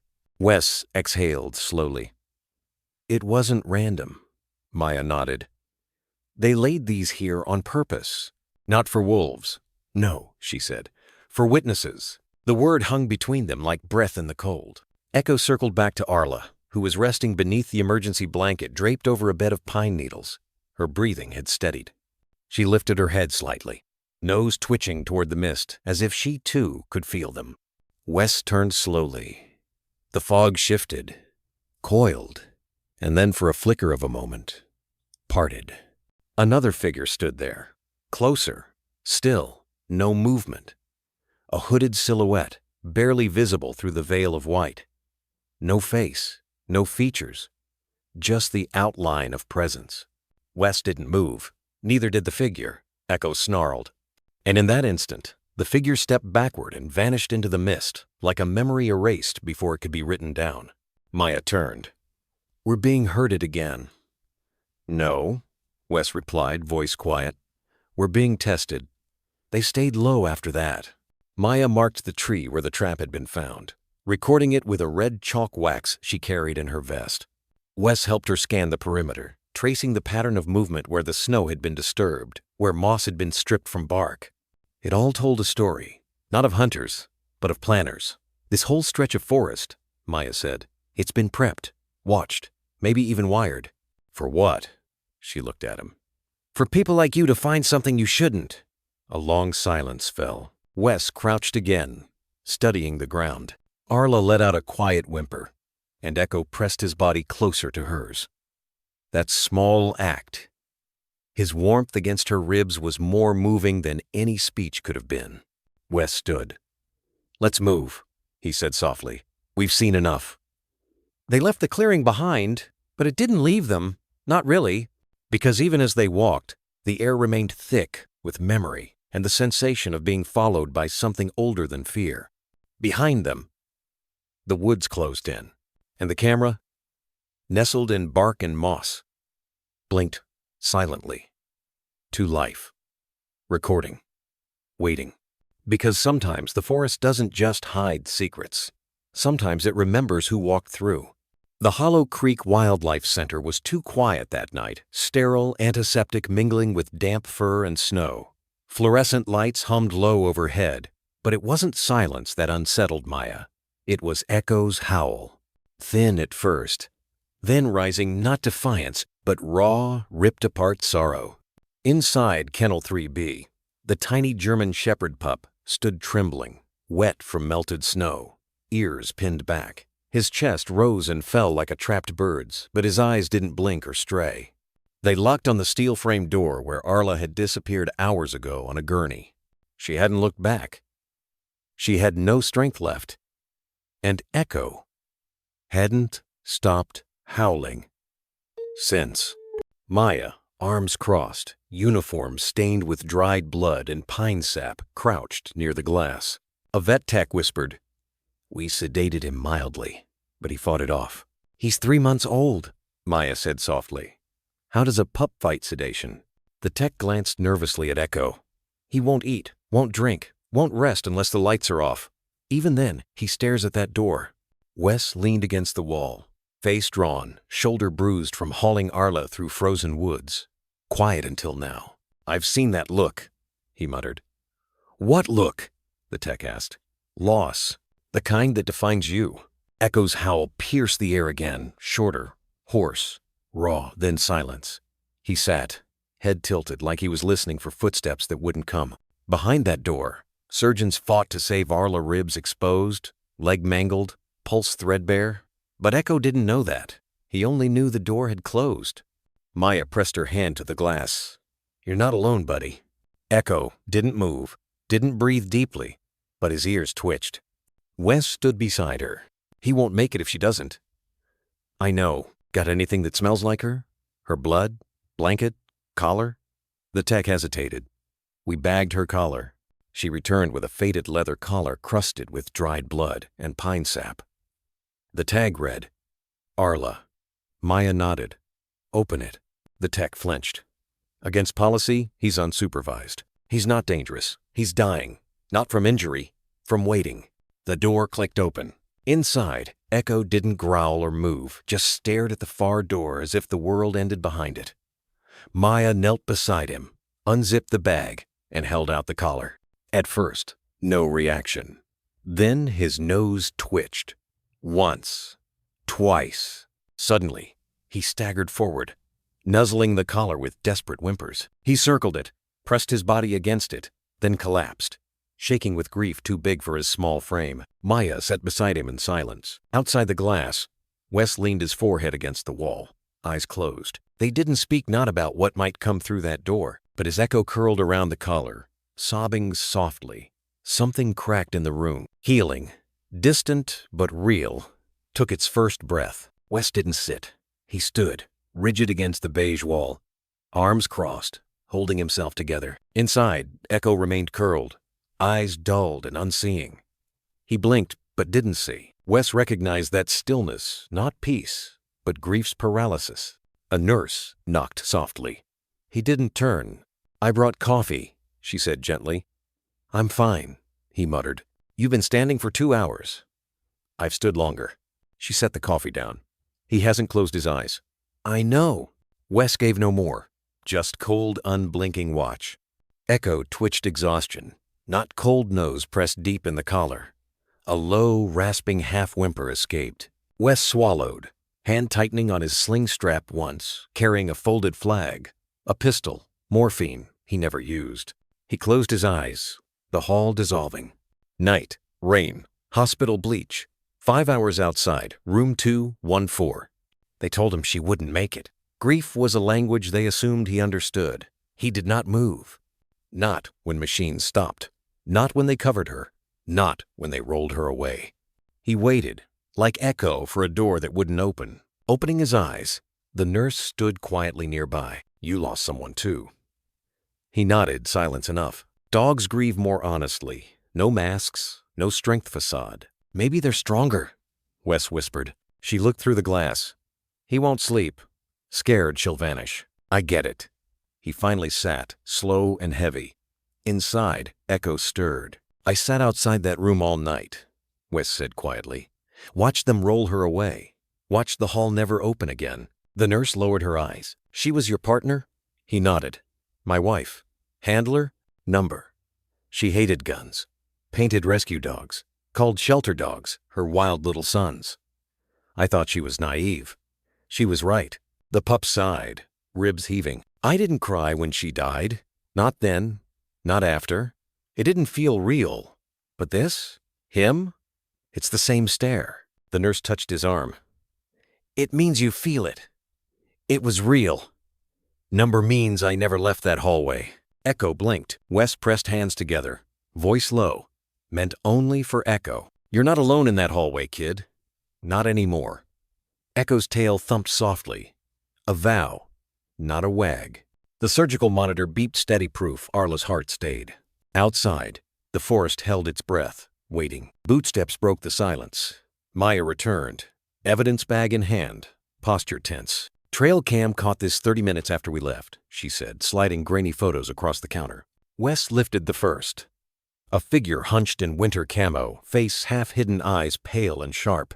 "Derek Kane," Wes breathed. A second photo, a boot print with a diagonal cut on the sole, matches the print from the trap site. Limited run, 2016. Kane had been a poacher, arrested, then vanished. Maya showed a steel fragment, half a trap jaw serrated to shred muscle. "He's modifying traps." Wes's fury burned. Kane wasn't hunting food. He was baiting the forest. "Testing death." "Ah." Echo's ears twitched at every word. Maya's voice lowered. "GPS on Kane's ankle monitor shows he's hitting populated trails. He wants his injuries found." "Or wants to be found," Wes muttered. Fresh tracks showed boot prints overlapping wolf prints, guiding predators to traps. "He's escalating." Maya nodded. Camera caught him kneeling at Echo's bark spot reading footprints. Silence thickened. Wes faced the kennel. Echo's vigilance never faltered. Maya said softly, "We need a full task force. Rangers, fish and wildlife, state police." "Not enough," Wes said. "Kane knows these woods better than any map. He'll vanish at the first chopper." "What then?" "We out. Track him. Quiet. Use Echo." Maya raised a brow. "He's just 3 months old. Smarter than half the trackers I've worked with. Found his mother in a snowstorm. Held off wolves. He'll smell Kane's traps first." Maya sighed. "What about Arla?" "She'll live," Wes said, voice breaking. "She has to." Behind closed doors, Arla's heart beat on steady and strong. Wes pressed a palm to the glass. "Kane thinks the forest is silent. But it's watching. Through Echo, cameras, every scar." Maya gathered photos. "We start before dawn, quiet and hungry." Wes inhaled slow, the hollowness in his ribs filling just a little. He crouched by the glass, voice steady. "Hold on, little sentinel. We're going back. This time, we end the hunt." Echo thumped his tail once a vow in the quiet. Outside, machines beeped proof Arla was still fighting. The forest held its breath, waiting for reckoning. Morning seeped into Hollow Creek Wildlife Center like a shy visitor. brushing the corridor windows with gold before daring to step farther in. The fluorescent bulbs in the surgical wing still hummed overhead, but the first light of day softened their harshness, a quiet reminder that night's wounds, however deep, might look smaller beneath the sun. Recovery B was wrapped in hush and antiseptic. The glass wall separating patient from hallway had been left opaque, blinds lowered for post-op privacy. Beyond it, Arla slept beneath a thin fleece blanket, her breathing shallow but steady IV lines looping like silver vines from her foreleg to a fluid bag, where her right hind leg had once been. Fresh bandages glowed white against shaved skin, a soft mound of gauze where muscle and bone ended short of memory. Outside the room, Scout sat as he had all night, no longer the frantic pup who had howled himself hoarse, but something else entirely. Smaller now, somehow heavier, carved by grief into quiet vigilance. Somewhere between the darkness and dawn, the staff had started calling him Scout, a name whispered first by a vet tech who'd watched him pacing the observation glass like a sentry who'd outlived his post. The word fit. It stayed. Wes stood a few paces back, arms folded, eyes rimmed red. He'd slept for maybe 40 minutes in a chair long enough to dream of snow and gunshots, short enough to remember every detail. Maya leaned against the opposite wall, cradling a paper cup of coffee that had gone cold an hour ago. Neither spoke. The only sound was Scout's breathing fast, shallow fogging, a small circle on the glass. A nurse approached, clipboard under her arm. "Dr. Cho says we can raise the blinds," she whispered. "Just for a moment. The sedatives are wearing off. She'll drift in and out." Wes nodded once. The nurse keyed a code, and with a soft mechanical hum, the opaque film on the glass faded, revealing Arla fully. Scout stiffened, his ears flattened, his tail froze like a taut wire. For a moment, he didn't breathe. Then, a sound. A growl. Low and trembling. From somewhere too deep for a body his size. Not a threat. Not defiance. It was a sound meant for one set of ears, only his mother's. Inside, Arla's eyes fluttered. Once. Twice. On the third flutter, they opened amber slits, clouded by anesthetic but searching. She didn't lift her head, couldn't, but she tilted it just enough for Scout's reflection to fall into view. Their eyes met. The growl broke, splintered into a whine so raw it might have been a sob. Scout pressed his nose to the glass, pawing at the barrier, his tail now thrashing as if disbelief had burst into desperate joy. Arla blinked again. Recognition cut through the blur. She couldn't smell him. Glass kept their worlds apart, but memory carried scent where air could not. Her ears, shaved in patches from surgery, twitched toward that familiar hum. "I'm here. I found you. Don't go." A sound like winded breath slipped from her throat, half whimper, half command. She tried to move, to rise, but pain ripped through her body. Her amputated side flared crimson beneath the gauze. She sank back, chest heaving. Scout yelped, a helpless sound. He slammed his shoulder against the glass, not hard enough to damage it, but enough to make the panel shiver. Wes stepped forward, his voice low through the speaker vent. "Easy. She sees you, buddy. She knows." Scout glanced at him for half a heartbeat, then turned back to Arla. The panic in his chest melted into a quiet hum, the throat song of wolves at rest. He sank into a sit, pressing his entire body against the glass, as if warmth could be transferred through sheer will. Across the way, Arla's eyes drifted closed for a slow count of 3, then opened again. Her breathing, though ragged, aligned with Scout's rhythm, two creatures syncing heartbeats across a fault line of plexiglass. Maya's voice was soft, reverent. That's what's keeping her alive, not the sutures. Him. Wes couldn't answer. He was staring at her missing leg, at the brutal, clean edge of survival. He'd expected to feel pity, maybe horror. Instead, he felt something raw and sharp. Awe. She had given up a limb to keep breathing, and she hadn't stopped fighting since. Dr. Evelyn Cho entered quietly, moving with the precision of someone who had spent a lifetime handling fragile things. She adjusted her reading glasses, glancing at the monitors above Arla's bed, before looking toward the hallway. "How's she really doing?" Wes asked. His voice came out rough. "Better than she has any right to be," Dr. Cho said with quiet admiration. "Animals twice her size have given up after less. But not her. Sometimes the heart's just stubborn enough to pull the body along." Wes glanced down at Scout. "She recognizes him." Dr. Cho's smile was faint but certain. There's no question. She knew he'd come. Inside, Arla's eyes fluttered open again, catching Scout's gaze through the glass. His tail thumped against the floor, soft, steady, a drumbeat of reassurance. Dr. Cho tilted her head, watching them. You see that? That's communication without noise. Sometimes understanding goes deeper when you take words out of the equation. Yeah, Wes murmured. Sometimes silence says it all. Behind them, footsteps approached. Maya emerged from the corridor, a worn leather folder tucked under her arm. Her expression was steady, but her eyes softened when she saw Scout pressed against the glass. You ready? She asked quietly. Wes turned toward her. He knew what she was holding. The folder's edges were scuffed, the emblem of the Hollow Creek Police Department embossed faintly on the cover. Inside was a single-page document, stark, official, and terrifyingly simple. Reinstatement request. He didn't touch it immediately. His hands stayed in his pockets, knuckles white. Memories rose like ghosts. Mira's laughter, Mira's absence, the funeral rain that hadn't stopped for days. Maya lowered her voice. You don't have to. He shook his head slowly. Number I want to. I finally know why. He opened the folder. His eyes skimmed past the bureaucratic jargon, past the checkboxes for rank and badge, until he found the empty line marked Reason for Return. He picked up the pen Maya offered. 5 words.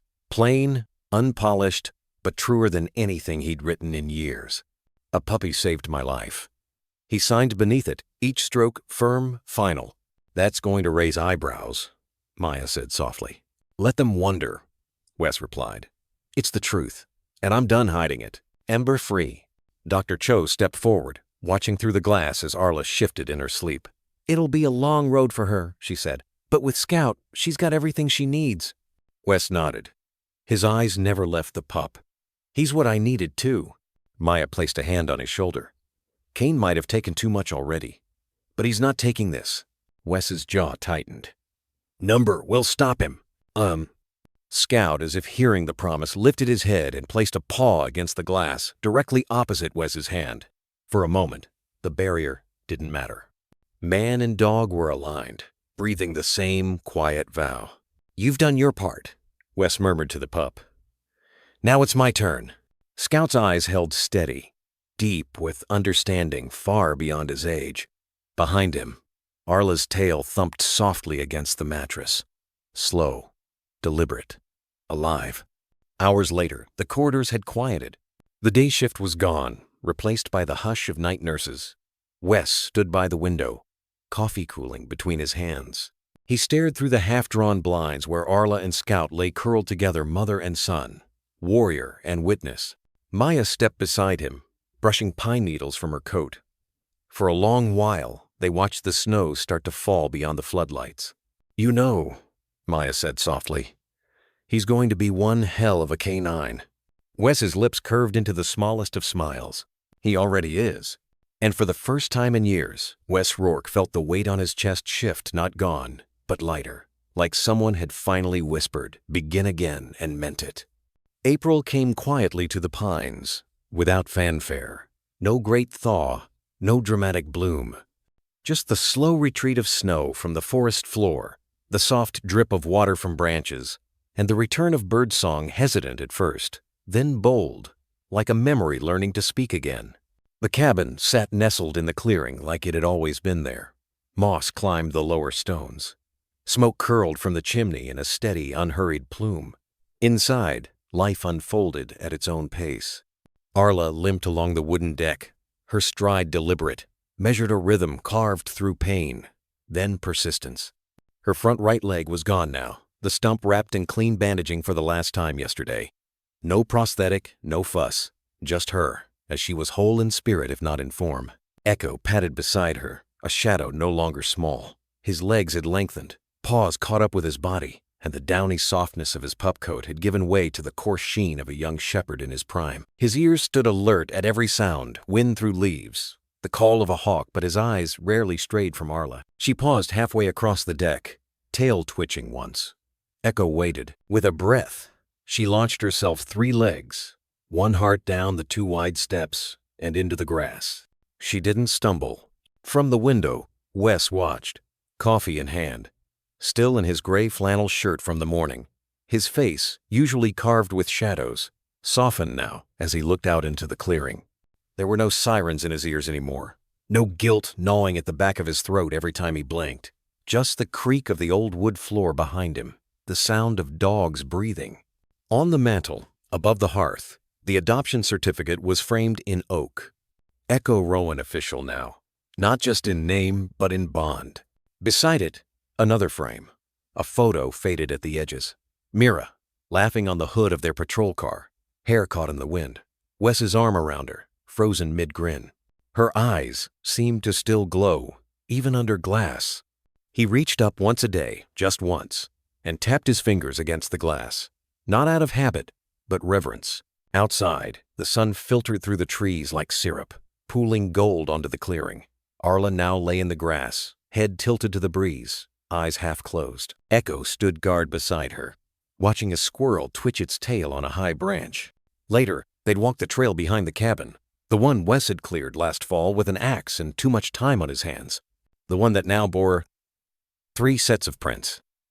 One broad and booted, one light and 3-legged, one crisp and alert, a pup grown tall.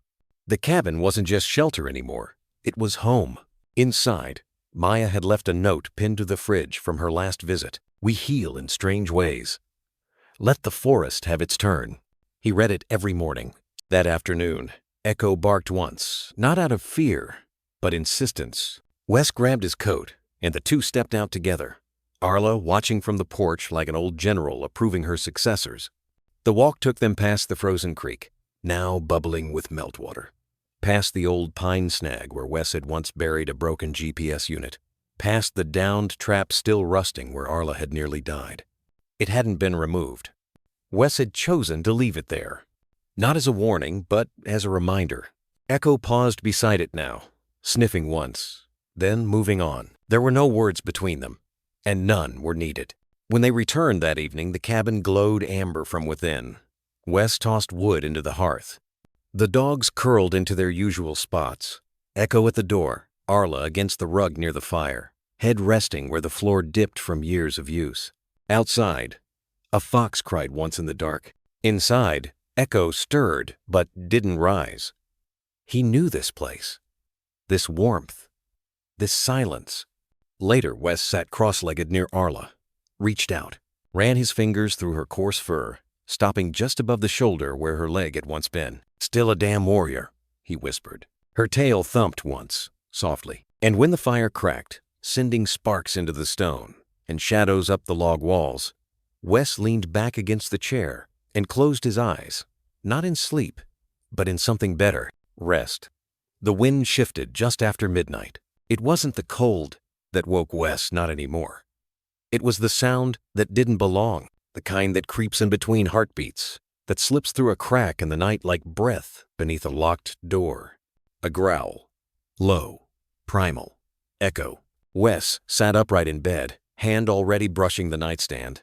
No weapon, not anymore, just the flashlight, its familiar weight in his grip.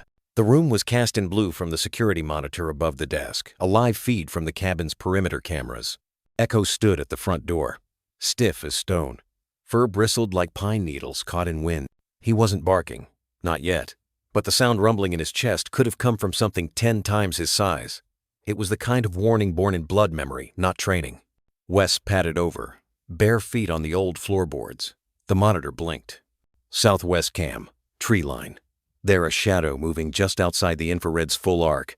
Not animal, not random. A man, still, watching. Wes leaned in closer. The figure didn't flinch, didn't approach, just hovered at the edge like a storm that hadn't made up its mind yet. Then, faintly movement. One step back, then another. The darkness swallowed him whole. "Cain," Wes said under his breath. He didn't need proof. His gut had already decided. Behind him, Arla stirred near the fireplace but didn't rise.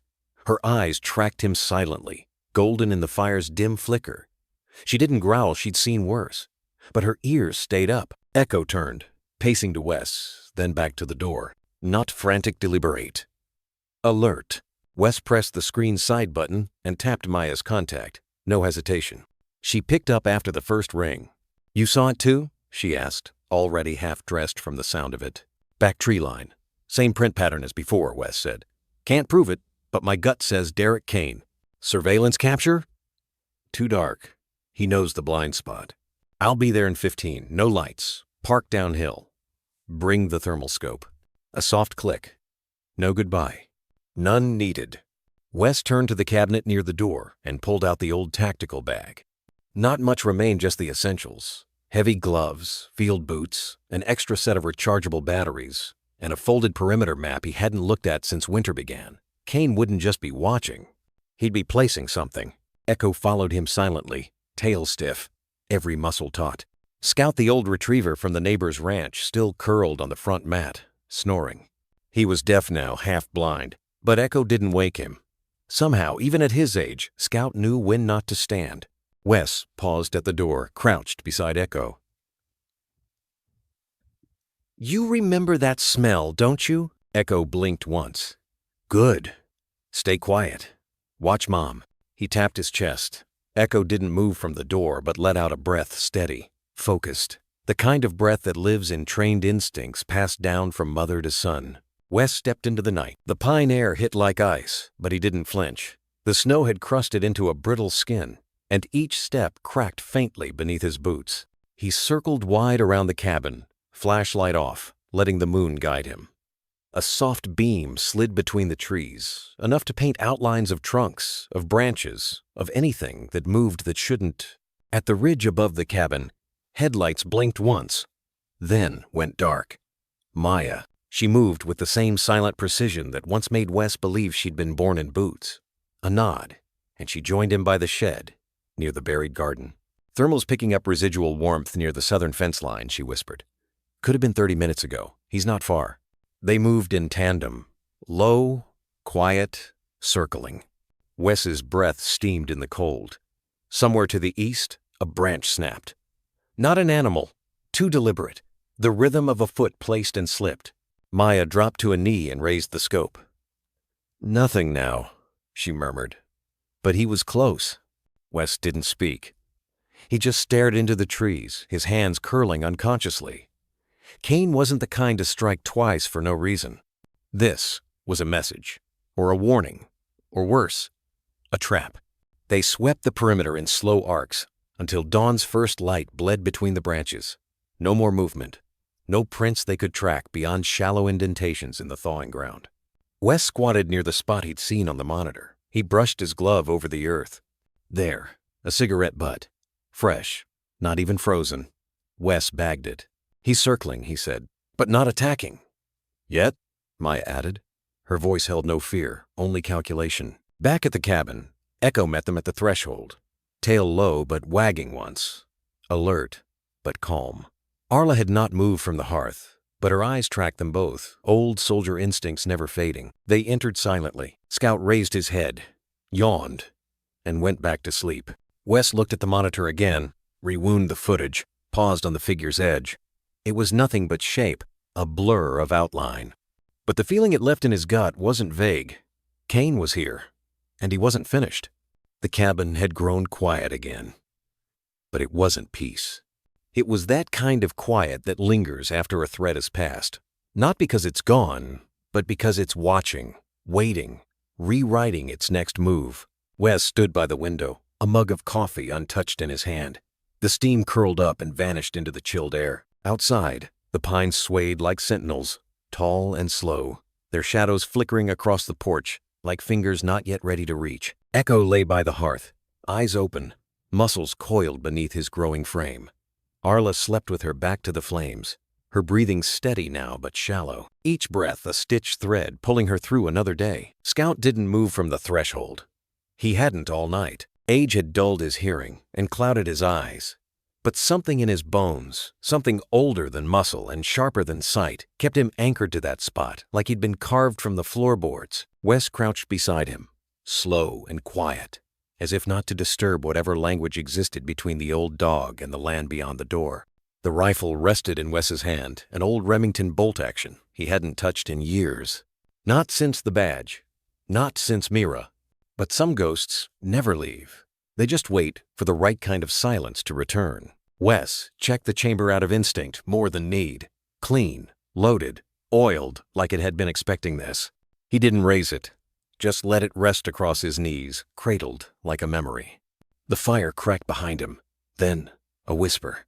Barely audible, just above the breath of pine smoke. If he comes back, we finish this. He wasn't sure if he said it for Scout, or for himself, or for whoever might be listening from the trees. Scout didn't turn, didn't twitch. But his left ear, it flicked once. Slight, deliberate, like acknowledgement. Wes exhaled. His fingers tightened around the wood of the rifle. The cold of the barrel grounded him, took him back. To the day Mira died. To the warehouse in the outskirts of Canyon Ridge. The flash, the blast, the sirens that followed, too late. The sound of her last breath, not a scream, not a cry, but a whisper. Just like this one. A promise left unfinished. He didn't cry anymore. The tears had dried with the folding of the flag. But the ache, it was different. Not grief, not guilt, something heavier. Resolve. Echo stirred behind him, then patted to his side.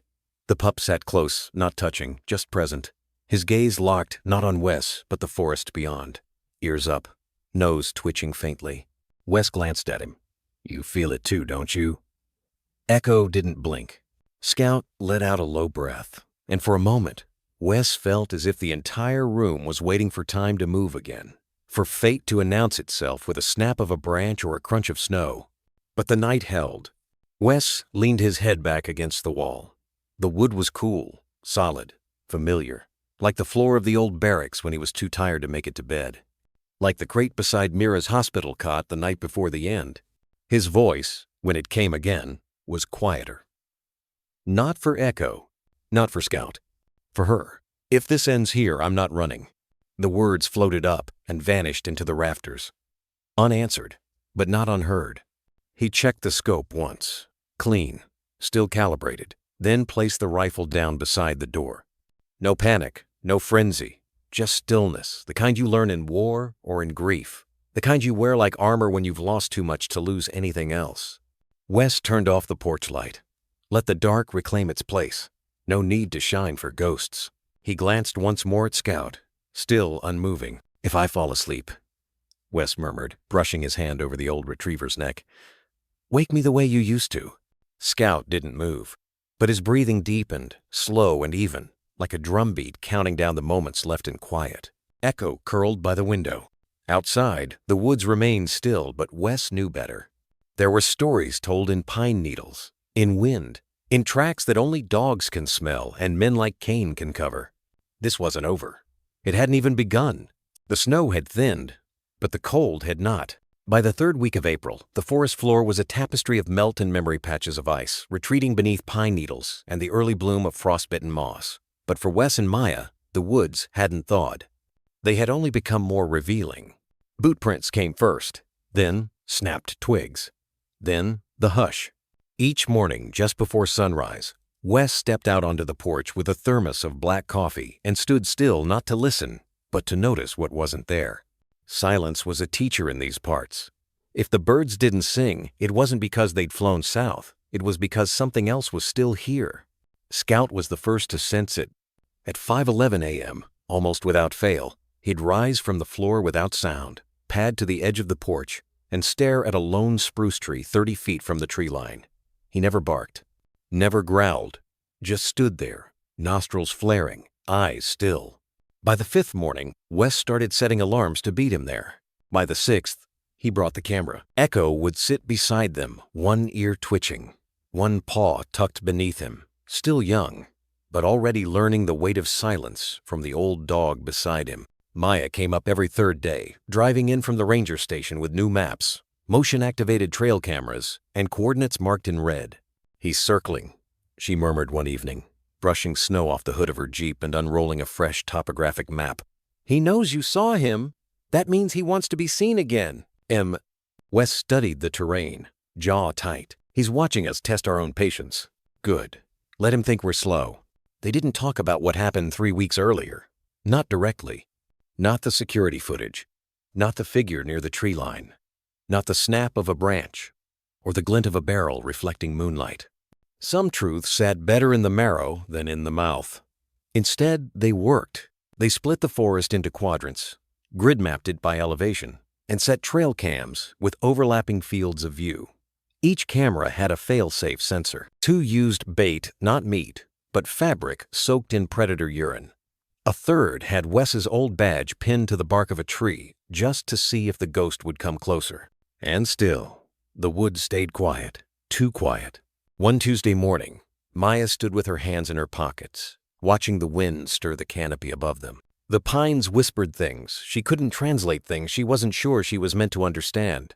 "You ever get the feeling," she asked softly, "that some predators don't hunt for food, but for memory?" Wes looked up from his trail cam. Or revenge. She didn't answer, but the chill in her eyes said she'd thought the same. That evening, Echo barked once. Not loud, not alarmed, just marked. Wes followed the pup to the spruce tree. Same one Scout had stood at that morning. There, beneath the lowest branch, buried beneath a shallow crust of old snow and broken twigs, was a single rusted wire.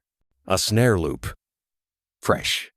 It hadn't caught anything yet, but it was set with intention, height calculated, angled just right for a dog Arla's size, or a young pup growing faster than anyone realized. Wes didn't speak. He crouched slowly, held the loop in his gloved fingers, and turned it over. Mud still clung to the knot. Not frozen, which meant it had been placed within the last 48 hours.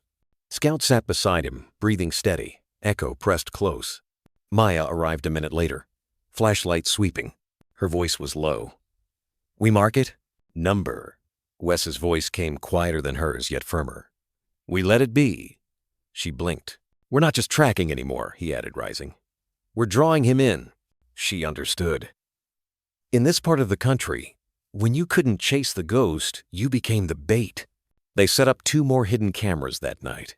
One infrared, one drone-based with motion alerts linked to Maya's phone. She slept in her Jeep now, engine off, rifle within reach. Wes stayed on the porch. Scout too old to chase, Echo too young to understand. And yet both watched the same tree line, one with eyes grayed by time, the other lit with something just waking up inside him. The forest waited. And Wes did what he hadn't done in years. He waited with it. The porch boards moaned just once. Then Scout was gone. No growl, no warning, just the blur of an aging shepherd surging into the misty tree line like a shadow returning to its source. Wes dropped his mug. The metal thermos hit the porch with a dull clatter, spilling what little warmth the morning had offered. He was already moving. "Scout!" But there was no bark, only the sound of paws on frost and pine needles. Maya appeared at the cabin door, hair pulled back, breath still fogging in the cold. She didn't ask. She saw it in Wes's face. They both grabbed their gear. Wes slung his old Remington over his back. Maya clipped her radio to her belt, pulled her jacket tight, and loaded her service weapon in 3 practice motions. No sirens, no commands, just instinct. Because when a dog like Scout runs without permission, it's never random. It's a reckoning. They followed him past the split creek, across the ridgeline where the traps were first laid, and down into the old riverbed, now dry from the frost. Wes's breath burned in his lungs. Maya kept pace beside him, eyes scanning left, fingers never straying far from her holster. The air was sharp, thin, but not empty. They were being watched. Somewhere ahead, a branch cracked. Not the soft whisper of a deer, heavier, human. Scout's bark tore through the woods like a battle cry. Wes bolted forward. They hit the thicket just as Scout vanished behind a curtain of fog, the kind that clung low and heavy in the spring melt, curling between the trees like breath from something sleeping. Then, another sound, clearer, sharper. The snap of old wood, a grunt, and a curse. Maya raised her gun. "Wes!" But Wes didn't stop. The fog broke around him like a veil as he cleared the gully. And there, 10 yards ahead, caught mid-step, was Derek Kane. The bastard hadn't changed much, just grayer, leaner, meaner around the eyes. His flannel coat torn at the sleeve. a rifle slung across his back, a knife on his belt, and hate in his mouth. "Didn't expect you to bring the whole damn forest, Cross," he spat. But Wes didn't answer, because Scout had already reached him. The old dog didn't bark, didn't bite. He slammed into Kane's knees with every pound of memory and muscle he had left, knocking the poacher sideways into the frozen soil with a grunt that sounded more like guilt than pain. Wes closed the distance, rifle drawn. Kane twisted. His hand reached for the knife. "Don't." The single word came like gravel from Wes's throat. Kane froze. Maya appeared a heartbeat later, gun leveled, stance firm. "Hands where I can see them." Scout growled, low, teeth bared. Not showy, not for threat, but for truth, because this wasn't about justice anymore. It was about remembering the blood on the snow, the trap buried beneath the ferns, the hunger in Echo's eyes the night Arla almost died. Wes moved in slow, disarmed Kane without a word. The rifle? Old, modified, still loaded. The knife? Serrated. Not for survival, for sport. He found another coil of snares in Kane's pocket. Barbed. Meant to maim, not kill. "You've been hunting illegally for weeks," Maya said, snapping cuffs on his wrists. "Trespassing, poaching, laying traps banned since the 72nd. Kane smirked through the blood on his lip. "That dog ruined my living." Wes looked down at Scout. The old shepherd was still standing, guard, chest heaving, eyes unblinking. No commands were needed. Wes finally spoke. "Number, you ruined it yourself." Kane didn't argue. The woods held their breath as they led him back toward the ridge. Wes kept the rifle slung but ready. Maya radioed in coordinates. Scout walked with a slight limp, one paw raw from the sprint, but he never fell behind. At the cabin, Echo was waiting on the porch. He didn't bark. He just sat tall, quiet, unshaken, watching a man who once tried to kill his mother walk past in handcuffs. Kane looked at him, and for the first time, something changed in the poacher's eyes. Not regret, but recognition. "Guess the pup didn't forget," Kane muttered. "No," Wes said softly. "They never do." The patrol SUV sat idling just off the old trail, its headlights cutting long, trembling shadows into the pine. Derek Kane knelt on the frozen earth, wrists cuffed, spit crusted to the corner of his mouth. But his eyes, still glinting with something mean, never stopped moving, watching, measuring. Wes stood over him, one hand steady on the sling of his rifle. Maya paced a few yards off, radio crackling at her side, waiting for backup from Hollow Creek Precinct. Scout rested nearby, flank rising and falling with slow, measured breaths. His chase was over, but his eyes stayed sharp. Echo sat pressed against the porch railing where the snow had melted from Scout's earlier sprint. Quiet, ears perked. The pup's gaze locked not on the man, but on something behind him. Wes saw it a second too late. Kane's knees shifted. Subtle, but practiced. He wasn't done. His hands twisted behind his back, flexing, then slipping free. A sharp pop. He dislocated his thumb. And then, from beneath his boot, hidden under a clump of pine needles, came a glint of steel, the backup blade. "Knife!" Wes shouted, raising his rifle. But Kane was already lunging. A flash of silver. A roar of movement. The knife arced in a vicious, upward swing toward Wes's ribs. And then a blur. It wasn't Scout. It wasn't Echo. It was Arla. She hit Kane like thunder and flesh, shoulder first, all three legs driving into the frozen ground with force born not of muscle, but memory. There was no bark, no growl. Only the sound of bone hitting bone, and Kane's curse turning into a gasp as he slammed backward into the tree stump behind him. He dropped the knife. Maya fired just once into the earth beside his head. Wes was on him the next breath, tackling Kane to the ground with a grunt that came from somewhere deeper than anger, somewhere nearer to mercy and fury fused together. Kane didn't move again. Blood ran from his lip.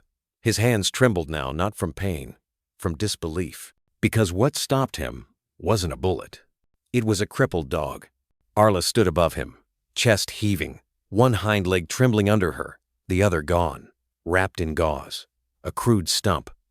But still, she stood. Maya moved in, recuffing Kane with hands that didn't shake. Wes exhaled slowly. His voice low. "You're done." Kane spat again, but this time it was mostly blood. Echo padded forward through the disturbed snow. He didn't bark. He didn't attack. He simply curled beside his mother. No words were exchanged. No whines. No tail thump. Just that small press of his side against hers, like a promise made in silence. Maya knelt beside Wes. "You okay?" He nodded, still watching Arla. "Never seen anything like that," she said. "She barely healed." "She knew," Wes murmured. Somehow she knew. Above them, the pines swayed in the wind. The air grew quiet again, but not hollow. It was a different quiet. The kind that comes after fire is smothered. After the last shot is fired and something is returned, not victory, but balance. Echo didn't move from his mother's side. His tiny body barely covered her shoulder, but his heart was there beating against hers. A perfect echo of the only family he knew. Wes knelt beside them, reaching out slowly. Arla lifted her head, one eye swollen from the earlier fall, the other alert, deep, still watching. Her nose touched his fingers. Not asking, not thanking, just being. Wes ran his palm gently down her neck, voice almost lost in the wind. "3 legs," he whispered, "but one hell of a heart." Maya smiled softly behind him. "She's earned her place. All of them have." Sirens rose faintly in the distance, subdued, not rushed. Like the forest itself had given permission. Kane was hauled to his feet, stumbling under his own weight. But his eyes, once so full of arrogance, avoided Echo now. Avoided Arla, too. Because what do you say to a dog that stopped your blade? What do you say to a pup that watched and chose not to bite? Nothing. You carry your guilt in silence. That night, back at the cabin, as Scout curled near the hearth and Echo slept beside Arla on the woven blanket Wes had once thought he'd never use again, he found himself staring at the adoption papers above the mantel. Under the name Echo, it now read, "Guardian of Arla, son of the Pines. Status, active. Handler, Wes Cross." He didn't sign it with ink. He signed it with everything that came after. The courthouse in Hollow Creek didn't look like much. Just a squat brick building nestled between a shuttered feed store and a diner with more dust than customers. No cameras, no microphones. Only the soft rustle of coats and papers people filed in and out under a sky the color of wet ash. Inside, Derek Kane sat at the defense table, clean-shaven, collared, his hands twitching at the cuffs of his sleeves like the courtroom light itched him. He looked smaller now, not because of age or illness, but because of truth. And the way it strips everything false from a man. There were no reporters from national networks. No headlines splashed across evening broadcasts. The media had passed. Too quiet. Too gray. Too many bigger stories elsewhere.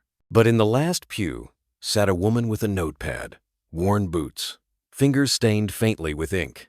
Marla Denton from the Hollow Creek Gazette. She wrote the way most people pray slow, with reverence, and only when the moment demanded it. That moment had come. Wes stood in the aisle, uniform crisp but boots muddy. Not from vanity, he'd come straight from patrol. The forest still mattered. Maya stood behind him, not as backup, but as presence. She wasn't there to speak. She didn't need to. The truth didn't always require more voices. Sometimes, it just needed someone not to flinch. Echo and Arla weren't allowed inside the courtroom, but their absence hung in the space like a scent, a reminder no one dared name out loud. When the judge read the list of charges, illegal trapping, wildlife cruelty, attempted assault on an officer, Kane didn't speak. His lawyer offered a plea, reduced time in exchange for silence, no admission, just disappearance. But Wes stepped forward. He didn't raise his voice, didn't show the photo Maya had taken of Arla's leg, didn't play the security footage of Echo sleeping by her kennel. He said 7 words. He baited the woods, not just animals. The judge didn't blink. Neither did the town. That Sunday, the Gazette ran a single-column story on the front page. No photograph, no sensationalism, just a title written like a eulogy. 3 lives, 1 night, 1 road. It told the truth, the way the forest tells its stories. Slow, steady, without drama but with weight. It spoke of a man whose past grief made him wander. Of a pup who wouldn't let him stop. Of a mother who, even crippled, chose to protect. and of a town that had forgotten how to care for its wild edge until the edge bit back. Weeks passed. Then, the changes began. Signs were posted at trailheads. No traps. Surveillance in use. Report. Illegal activity. The sheriff's department, once stretched thin and uninterested in animal cases, now had a wildlife liaison, Maya. 2 rangers were hired to patrol the state forest full-time. Cameras were installed. The old fence, once rusted and ignored, was rebuilt not to keep people out, but to remind them something still lived inside that deserved peace. Wes kept walking the same path through the pines each morning. Only now, he wasn't alone. Echo trotted ahead, ears sharp, eyes scanning. He'd filled out his chest broader, his stride longer, but his heart unchanged. Arla walked beside Wes steadily, proudly on 3 legs. She limped, yes, but there was no shame in it, only memory. And something stronger than that. Some days hikers stopped them. Tourists. Locals. A few asked to pet the dogs. Others simply nodded. One boy, no older than 9, held out a folded note to Wes. On it, drawn in crooked crayon, was a pine tree, 3 paw prints, and a sentence that made Wes's throat tighten.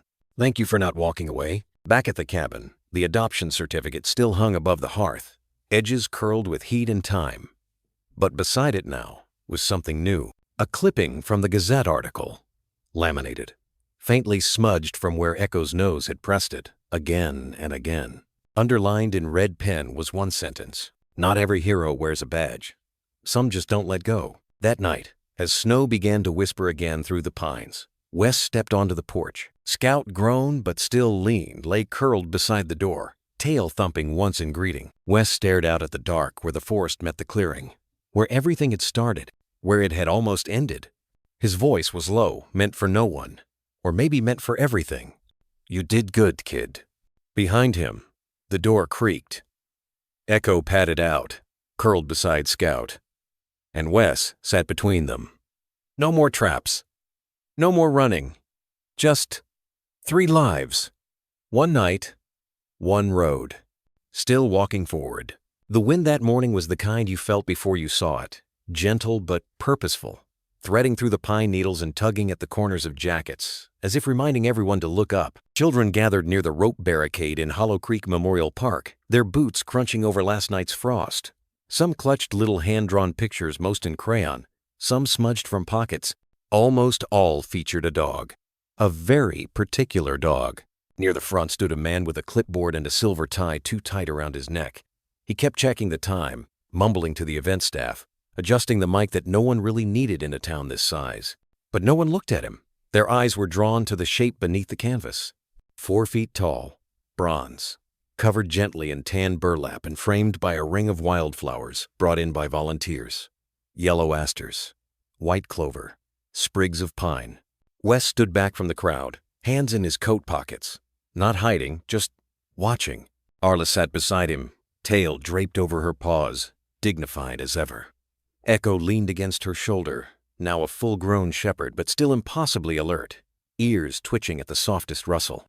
It was the first time Wes had brought them both back into town since the trial. He hadn't said it aloud, but this was harder than the courtroom. Not because of fear, but because of what it meant to be seen. Mayor Elkins finally took the small platform, clearing her throat, her voice half lost to the breeze. "We don't get many heroes in Hollow Creek. At least, not the kind people talk about. But sometimes, one comes along on 4 legs and reminds us what courage really looks like." Her words were plain. She didn't overreach. That, in itself, made people listen. This town almost forgot how to care. But a pup, half-starved, not even a year old, stood in the middle of a road, barked into headlights, and wouldn't move until someone finally stopped. She turned toward the statue. "This is for him. And for all of them." She nodded toward Wes.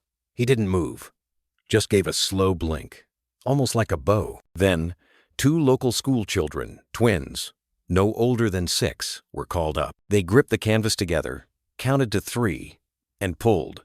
The crowd didn't cheer. It went still, as if the world paused just long enough to let something sacred step forward. There he was, Echo cast in bronze, frozen in the very stance that had first made Wes slam on the brakes months ago. Chest forward, one paw lifted, Not in hesitation, but in warning, in purpose.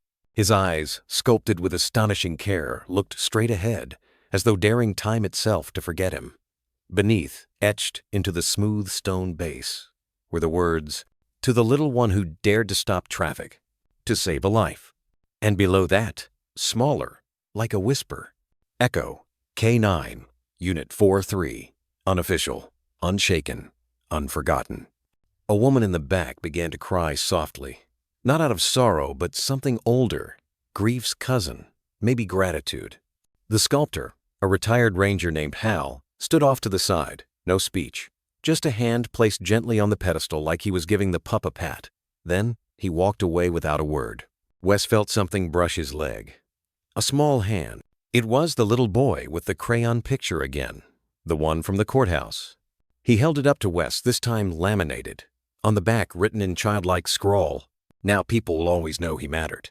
Wes took it, folded it with care, then reached down and gently scratched behind Echo's ear. "You hear that, kid? You made it." Echo didn't bark. He didn't move. But his eyes, those impossibly knowing eyes, rested on the statue, then turned, just slightly, toward Wes. Later that afternoon, long after the crowd had left and the hot cider stations were packed up, Wes returned to the statue alone. This time, it was quiet. Even the wind had softened. He knelt, pulled from his pocket something old, worn, a military pin, scratched, faded. He set it at the base of the statue, right beside the front paw. "Mira would have liked to," he said, voice raw. "She always said the smallest hearts make the loudest noise." And he stood slowly, bones creaking like the pines above him. Behind him, he heard paws on gravel. Echo. No leash, no command, just there, as always. Together, they stood before the statue as the last light of day caught the bronze face just right. And for a moment it looked like Echo was looking back at himself. Not in pride, not in glory, just memory. And that was enough. They held the ceremony near the edge of Hollow Creek Park, where the grass gave way to pine needles, and the wind always carried that faint smell of sap and smoke and memory. No stage, no fanfare, just a wide semicircle of folding chairs and a banner printed with quiet pride. Hollow Creek K9 Honor Day. A few townsfolk still wore their Sunday best, even if it was Saturday. Others came in flannel and boots, as if the forest itself had sent its own. But the spotlight wasn't on them. At the center of it all stood Wes, shoulders squared in his reinstated uniform, chest pinned with a new badge, sleeves rolled to the elbows like he always preferred.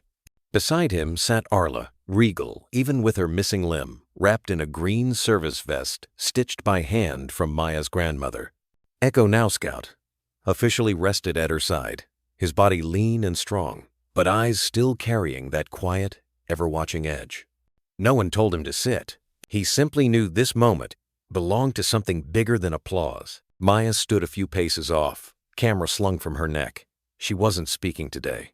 She'd done enough of that in the reports, in the trial, in the interviews she never wanted to give. Instead, she did what she always did when words couldn't hold the weight she observed. Her lens clicked once. Then again. Then she paused. Wes had dropped to one knee. He wasn't posing. He was thanking them. Fingers brushing under Arla's chin. A gentle hand across Scout's back. Not showy, not staged, but real. Maya didn't need to frame it. The world had already done that for her. She snapped the photo, and when she uploaded it that evening, she didn't write a caption from her badge. She wrote it from her bones. Not found. Chosen. A breeze moved through the trees behind them. One of those slow, respectful ones. The kind that doesn't rush you, just listens. The mayor gave a brief nod. A few claps echoed. Then the town joined in. It wasn't a roar. It was a heartbeat. Steady. Grateful. Whole. After the small ceremony ended, Wes stayed behind. He took off his hat, ran a hand through his hair, and sat cross-legged in the pine needles. Arla limped over, settled beside him with a soft grunt. Scout didn't follow right away. He stood at the tree line, ears twitching, as if hearing something the others missed. Wes watched him for a while. "It's okay now," he said, just above a whisper. "No more chasing ghosts." Scout didn't move, but his head turned slowly and those amber eyes locked with Wes's. Then, almost as if by decision rather than instinct, he patted back and curled beside his mother. Maya crouched nearby, camera long forgotten in her lap. She didn't speak either. Sometimes the deepest conversations happen without sound. And this one was still speaking, the kind of silence that had weight. The sun had begun to dip behind the pines, casting long gold shadows that stretched like memory across the clearing. Wes looked up at the statue of Echo in the distance, the same stance, the same lifted paw. Only now, Scout lay alive beside him, breathing, real, chosen. Funny, Wes murmured. How the world keeps turning after all that. But it doesn't forget. He reached into his coat pocket and pulled out a folded paper. It was the adoption certificate, slightly creased, ink fading from the sun. But the signature at the bottom was clear. Wesley Grant, underneath, Scout, German Shepherd, unknown origins. Beside it, Maya had scribbled in pencil weeks ago, belongs to no one, stays with us anyway. They sat there until the forest began to hum again, birds settling, leaves whispering, a fox barking faintly in the distance. Wes exhaled slowly, then said the thing he hadn't let himself say aloud until now. I didn't rescue him. He rescued me. N40. Maya's eyes softened. But it was Arla, leaning her head into his shoulder, who answered, not with words, but with the full weight of knowing, of having seen the worst in men and still choosing to trust one. Scout barked once, just once, sharp, precise, confident. And Wes smiled, because this time, it wasn't a warning. It was a beginning. Later that night, as the town dimmed and porch lights flickered on like slow stars, the caption Maya had posted began to make its quiet rounds online. No hashtags, no trending taglines, just the photo. A man in uniform kneeling beside a one-legged shepherd and her son, and the words, not found, chosen. But deep in the forest, far from signal and screen, the pines rustled. They didn't need photos. They remembered everything. The trap, the cry, the pup who stood in the road, and the man who finally listened. The training facility wasn't much to look at. A squat concrete building on the edge of the county line, flanked by chain-link fences and the soft rattle of leaves in the breeze. But inside, the air held that particular stillness reserved for places where things were tested, steel, resolve, instinct. Wes stood in the observation room, hands behind his back, uniform pressed, boots worn but clean. A one-page form sat on the metal table beside him. Application for Active K. 9 Handler Reinstatement. He didn't read it again. His eyes were elsewhere, locked on the large one-way glass ahead, where Scout stood on the far side of the training floor. No leash, no command. Just the soft whistle of wind coming through a cracked upper vent, and the distant scent of a distraction bait raw meat, a moving lure, and the man in the padded suit pretending to run. Scout didn't lunge. He didn't bark. He just waited. Ears back, legs bent, heart listening. A presence of stillness most dogs didn't learn. They were trained to act. Scout waited to know. He's not reacting, one of the evaluators whispered behind a clipboard. That's unusual. Another leaned in, arms crossed, not unkind. Or he's measuring. Some of them rare ones they decide before they're told. Dr. Portman, head of the K9 Psychological Development Unit, simply smiled. Watch what he does next. The man in the suit made a sudden turn, feigning panic, and dropped a fake handgun. Scout bolted not for the man, but for the weapon. Teeth clamped gently on the handle. He didn't bite, didn't toss, just placed himself between the object and the man, then looked directly at the glass, as if asking, did I get that right? Wes exhaled slowly. His fingers had curled into a light fist, now relaxed. He hadn't trained Scout for this. He hadn't even prepared him. But maybe the woods had. The waiting, the watching, the choosing. When the session ended, the trainer, a broad-shouldered woman with laugh lines and a clipboard stained with years of ink and dog treats, walked over. She pulled off her cap. Her voice was plain, but carried the kind of weight that came from not saying more than necessary. He doesn't just follow commands, she said, eyes steady. He anticipates. He chooses when it matters. Wes swallowed, nodded. Is that acceptable? The woman tilted her head, almost amused. It's exceptional. Then, tapping her pen gently against the file in her hand, she added, You've been approved. Official K-9 handler status reinstated, effective immediately. Wes nodded again, but his eyes went back to Scout, who now trotted to his side through the open training room door. The shepherd's tail wasn't wagging wildly.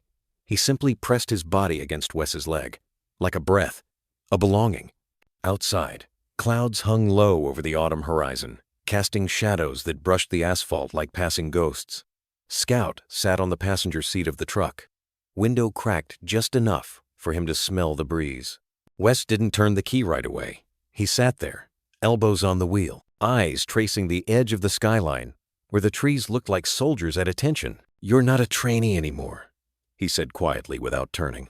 Scout didn't respond. Didn't need to. He just placed one paw gently against the center console. Wes's hand met it. Not a shake, just contact.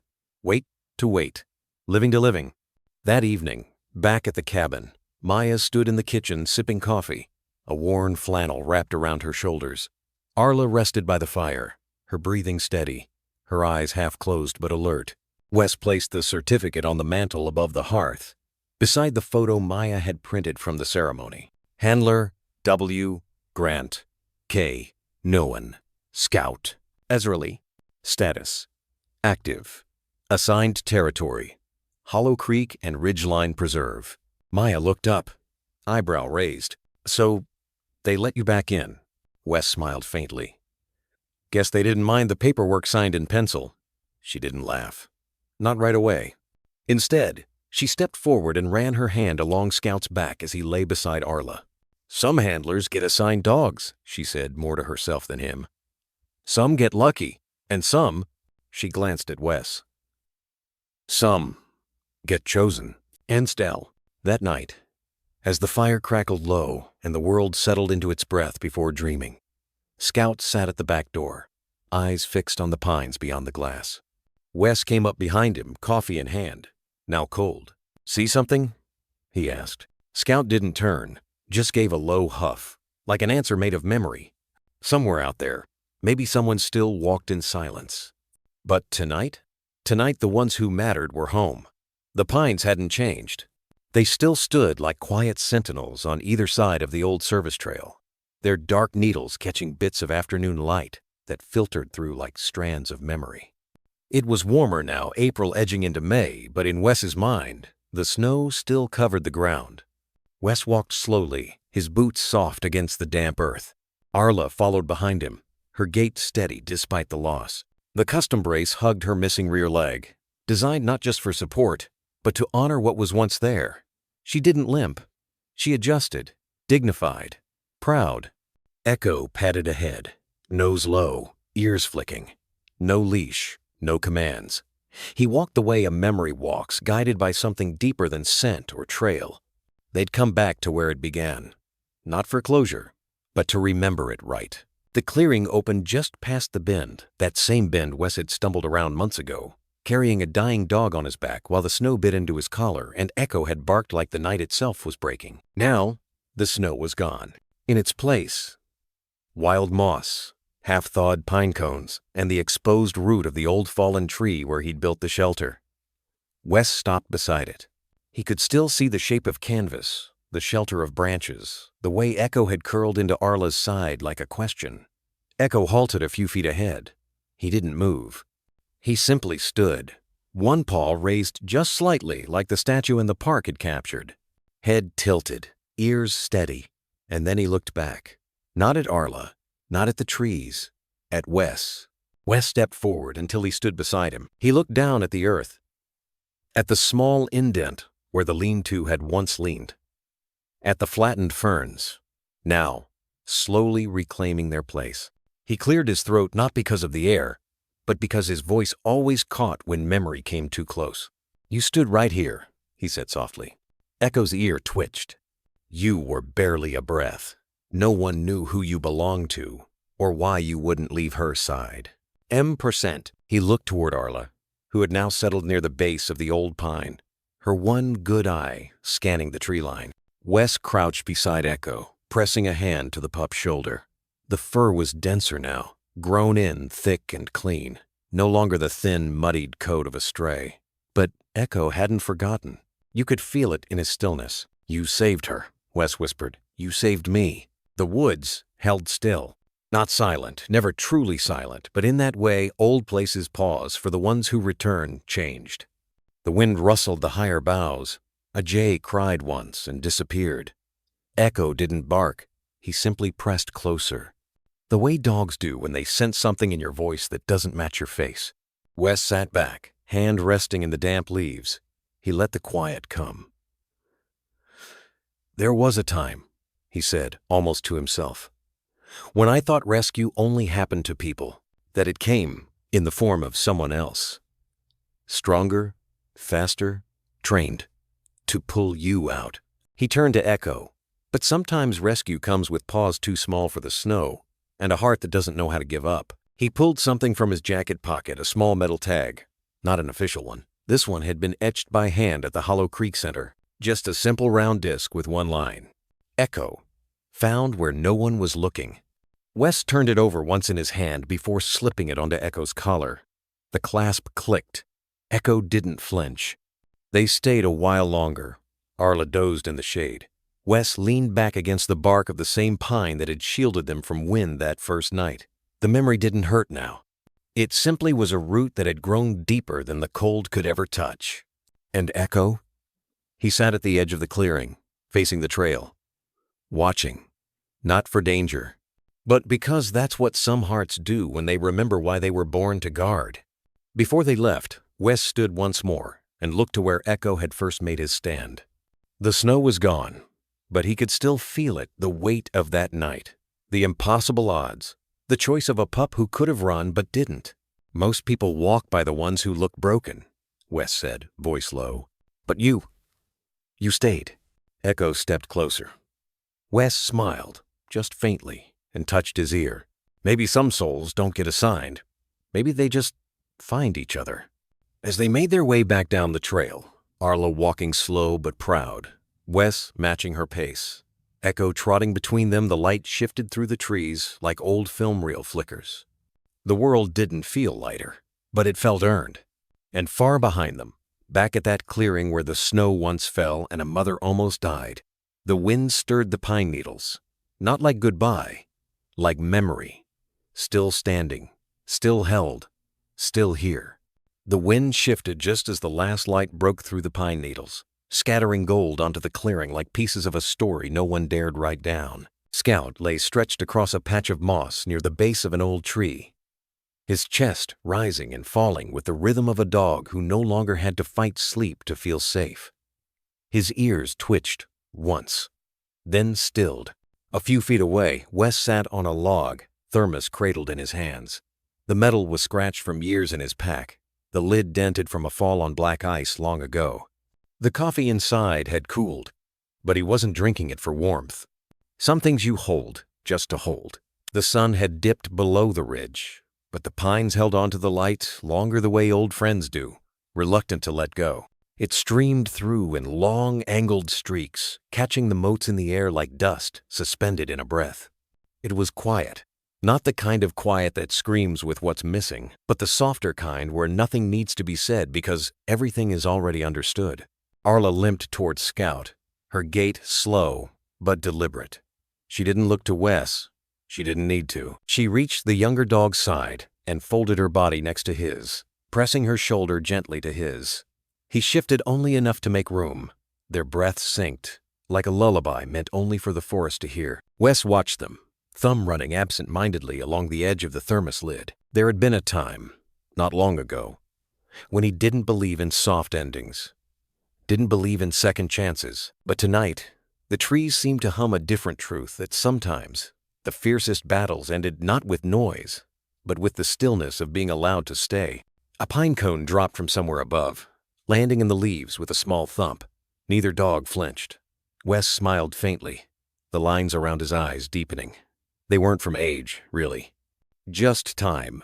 Behind him, Echo lay curled near the fire pit, not lit tonight. No need. The forest was warm enough, and the flames had already lived in their hearts too long.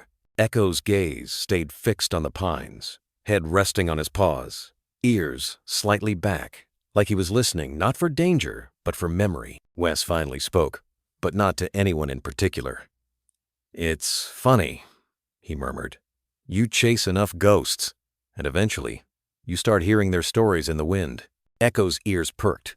"Mira used to say that," he added, softer now, "that the woods remember, not with pictures, but with feeling." He set the thermos down. And maybe she was right. Far above them, a raven croaked once. Just once. Then the trees swallowed it again. Scout shifted in his sleep, a dream catching at his feet. Arla didn't stir.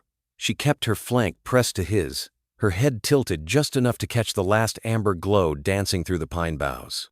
Wes stood and stretched, slow and tired, like the earth was drawing his body closer again.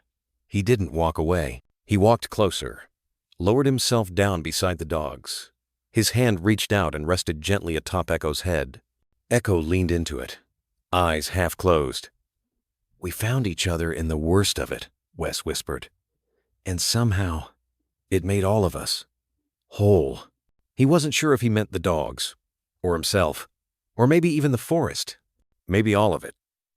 Because healing doesn't announce itself. It settles in quiet, unnoticed, like the way the sun fades through trees and no one ever hears the moment it leaves. Maya's SUV was parked further up the trail, but she hadn't come to join them yet. She'd said earlier that this moment was for the three of them.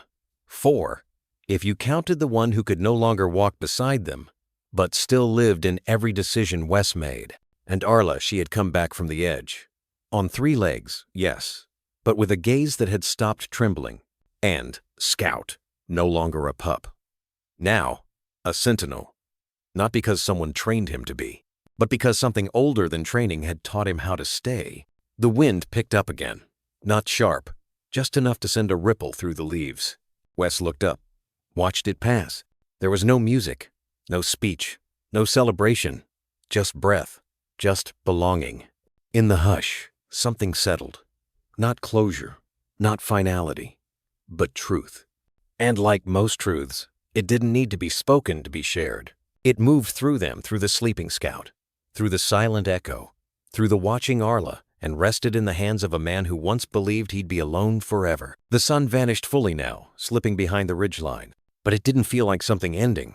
It felt like something pausing, like a story the forest would keep whispering long after the names had been forgotten, but never the eyes, never the loyalty, never the staying. Some stories stay with us not because they're loud, but because they're true. The kind told in quiet loyalty, in the way a dog waits by the door long after we've left, or rests their head on our lap on the days we can't find words. German shepherds remind us what love without condition looks like, what it means to protect, to forgive, and to stay even when it hurts. Their hearts don't ask for much, only to be trusted. And in return, they give us everything. If this story stirred something in you, maybe it's time to deepen that bond with your own dog. I found a resource that offers gentle guidance, thoughtful tools, and ways to truly understand your companion, not just train them. I'll leave it here, in case it feels right for you. Because sometimes, the smallest steps, a click, a read, a shared walk, become the beginning of something lifelong. And I believe your dog's already waiting to take that next step right beside you.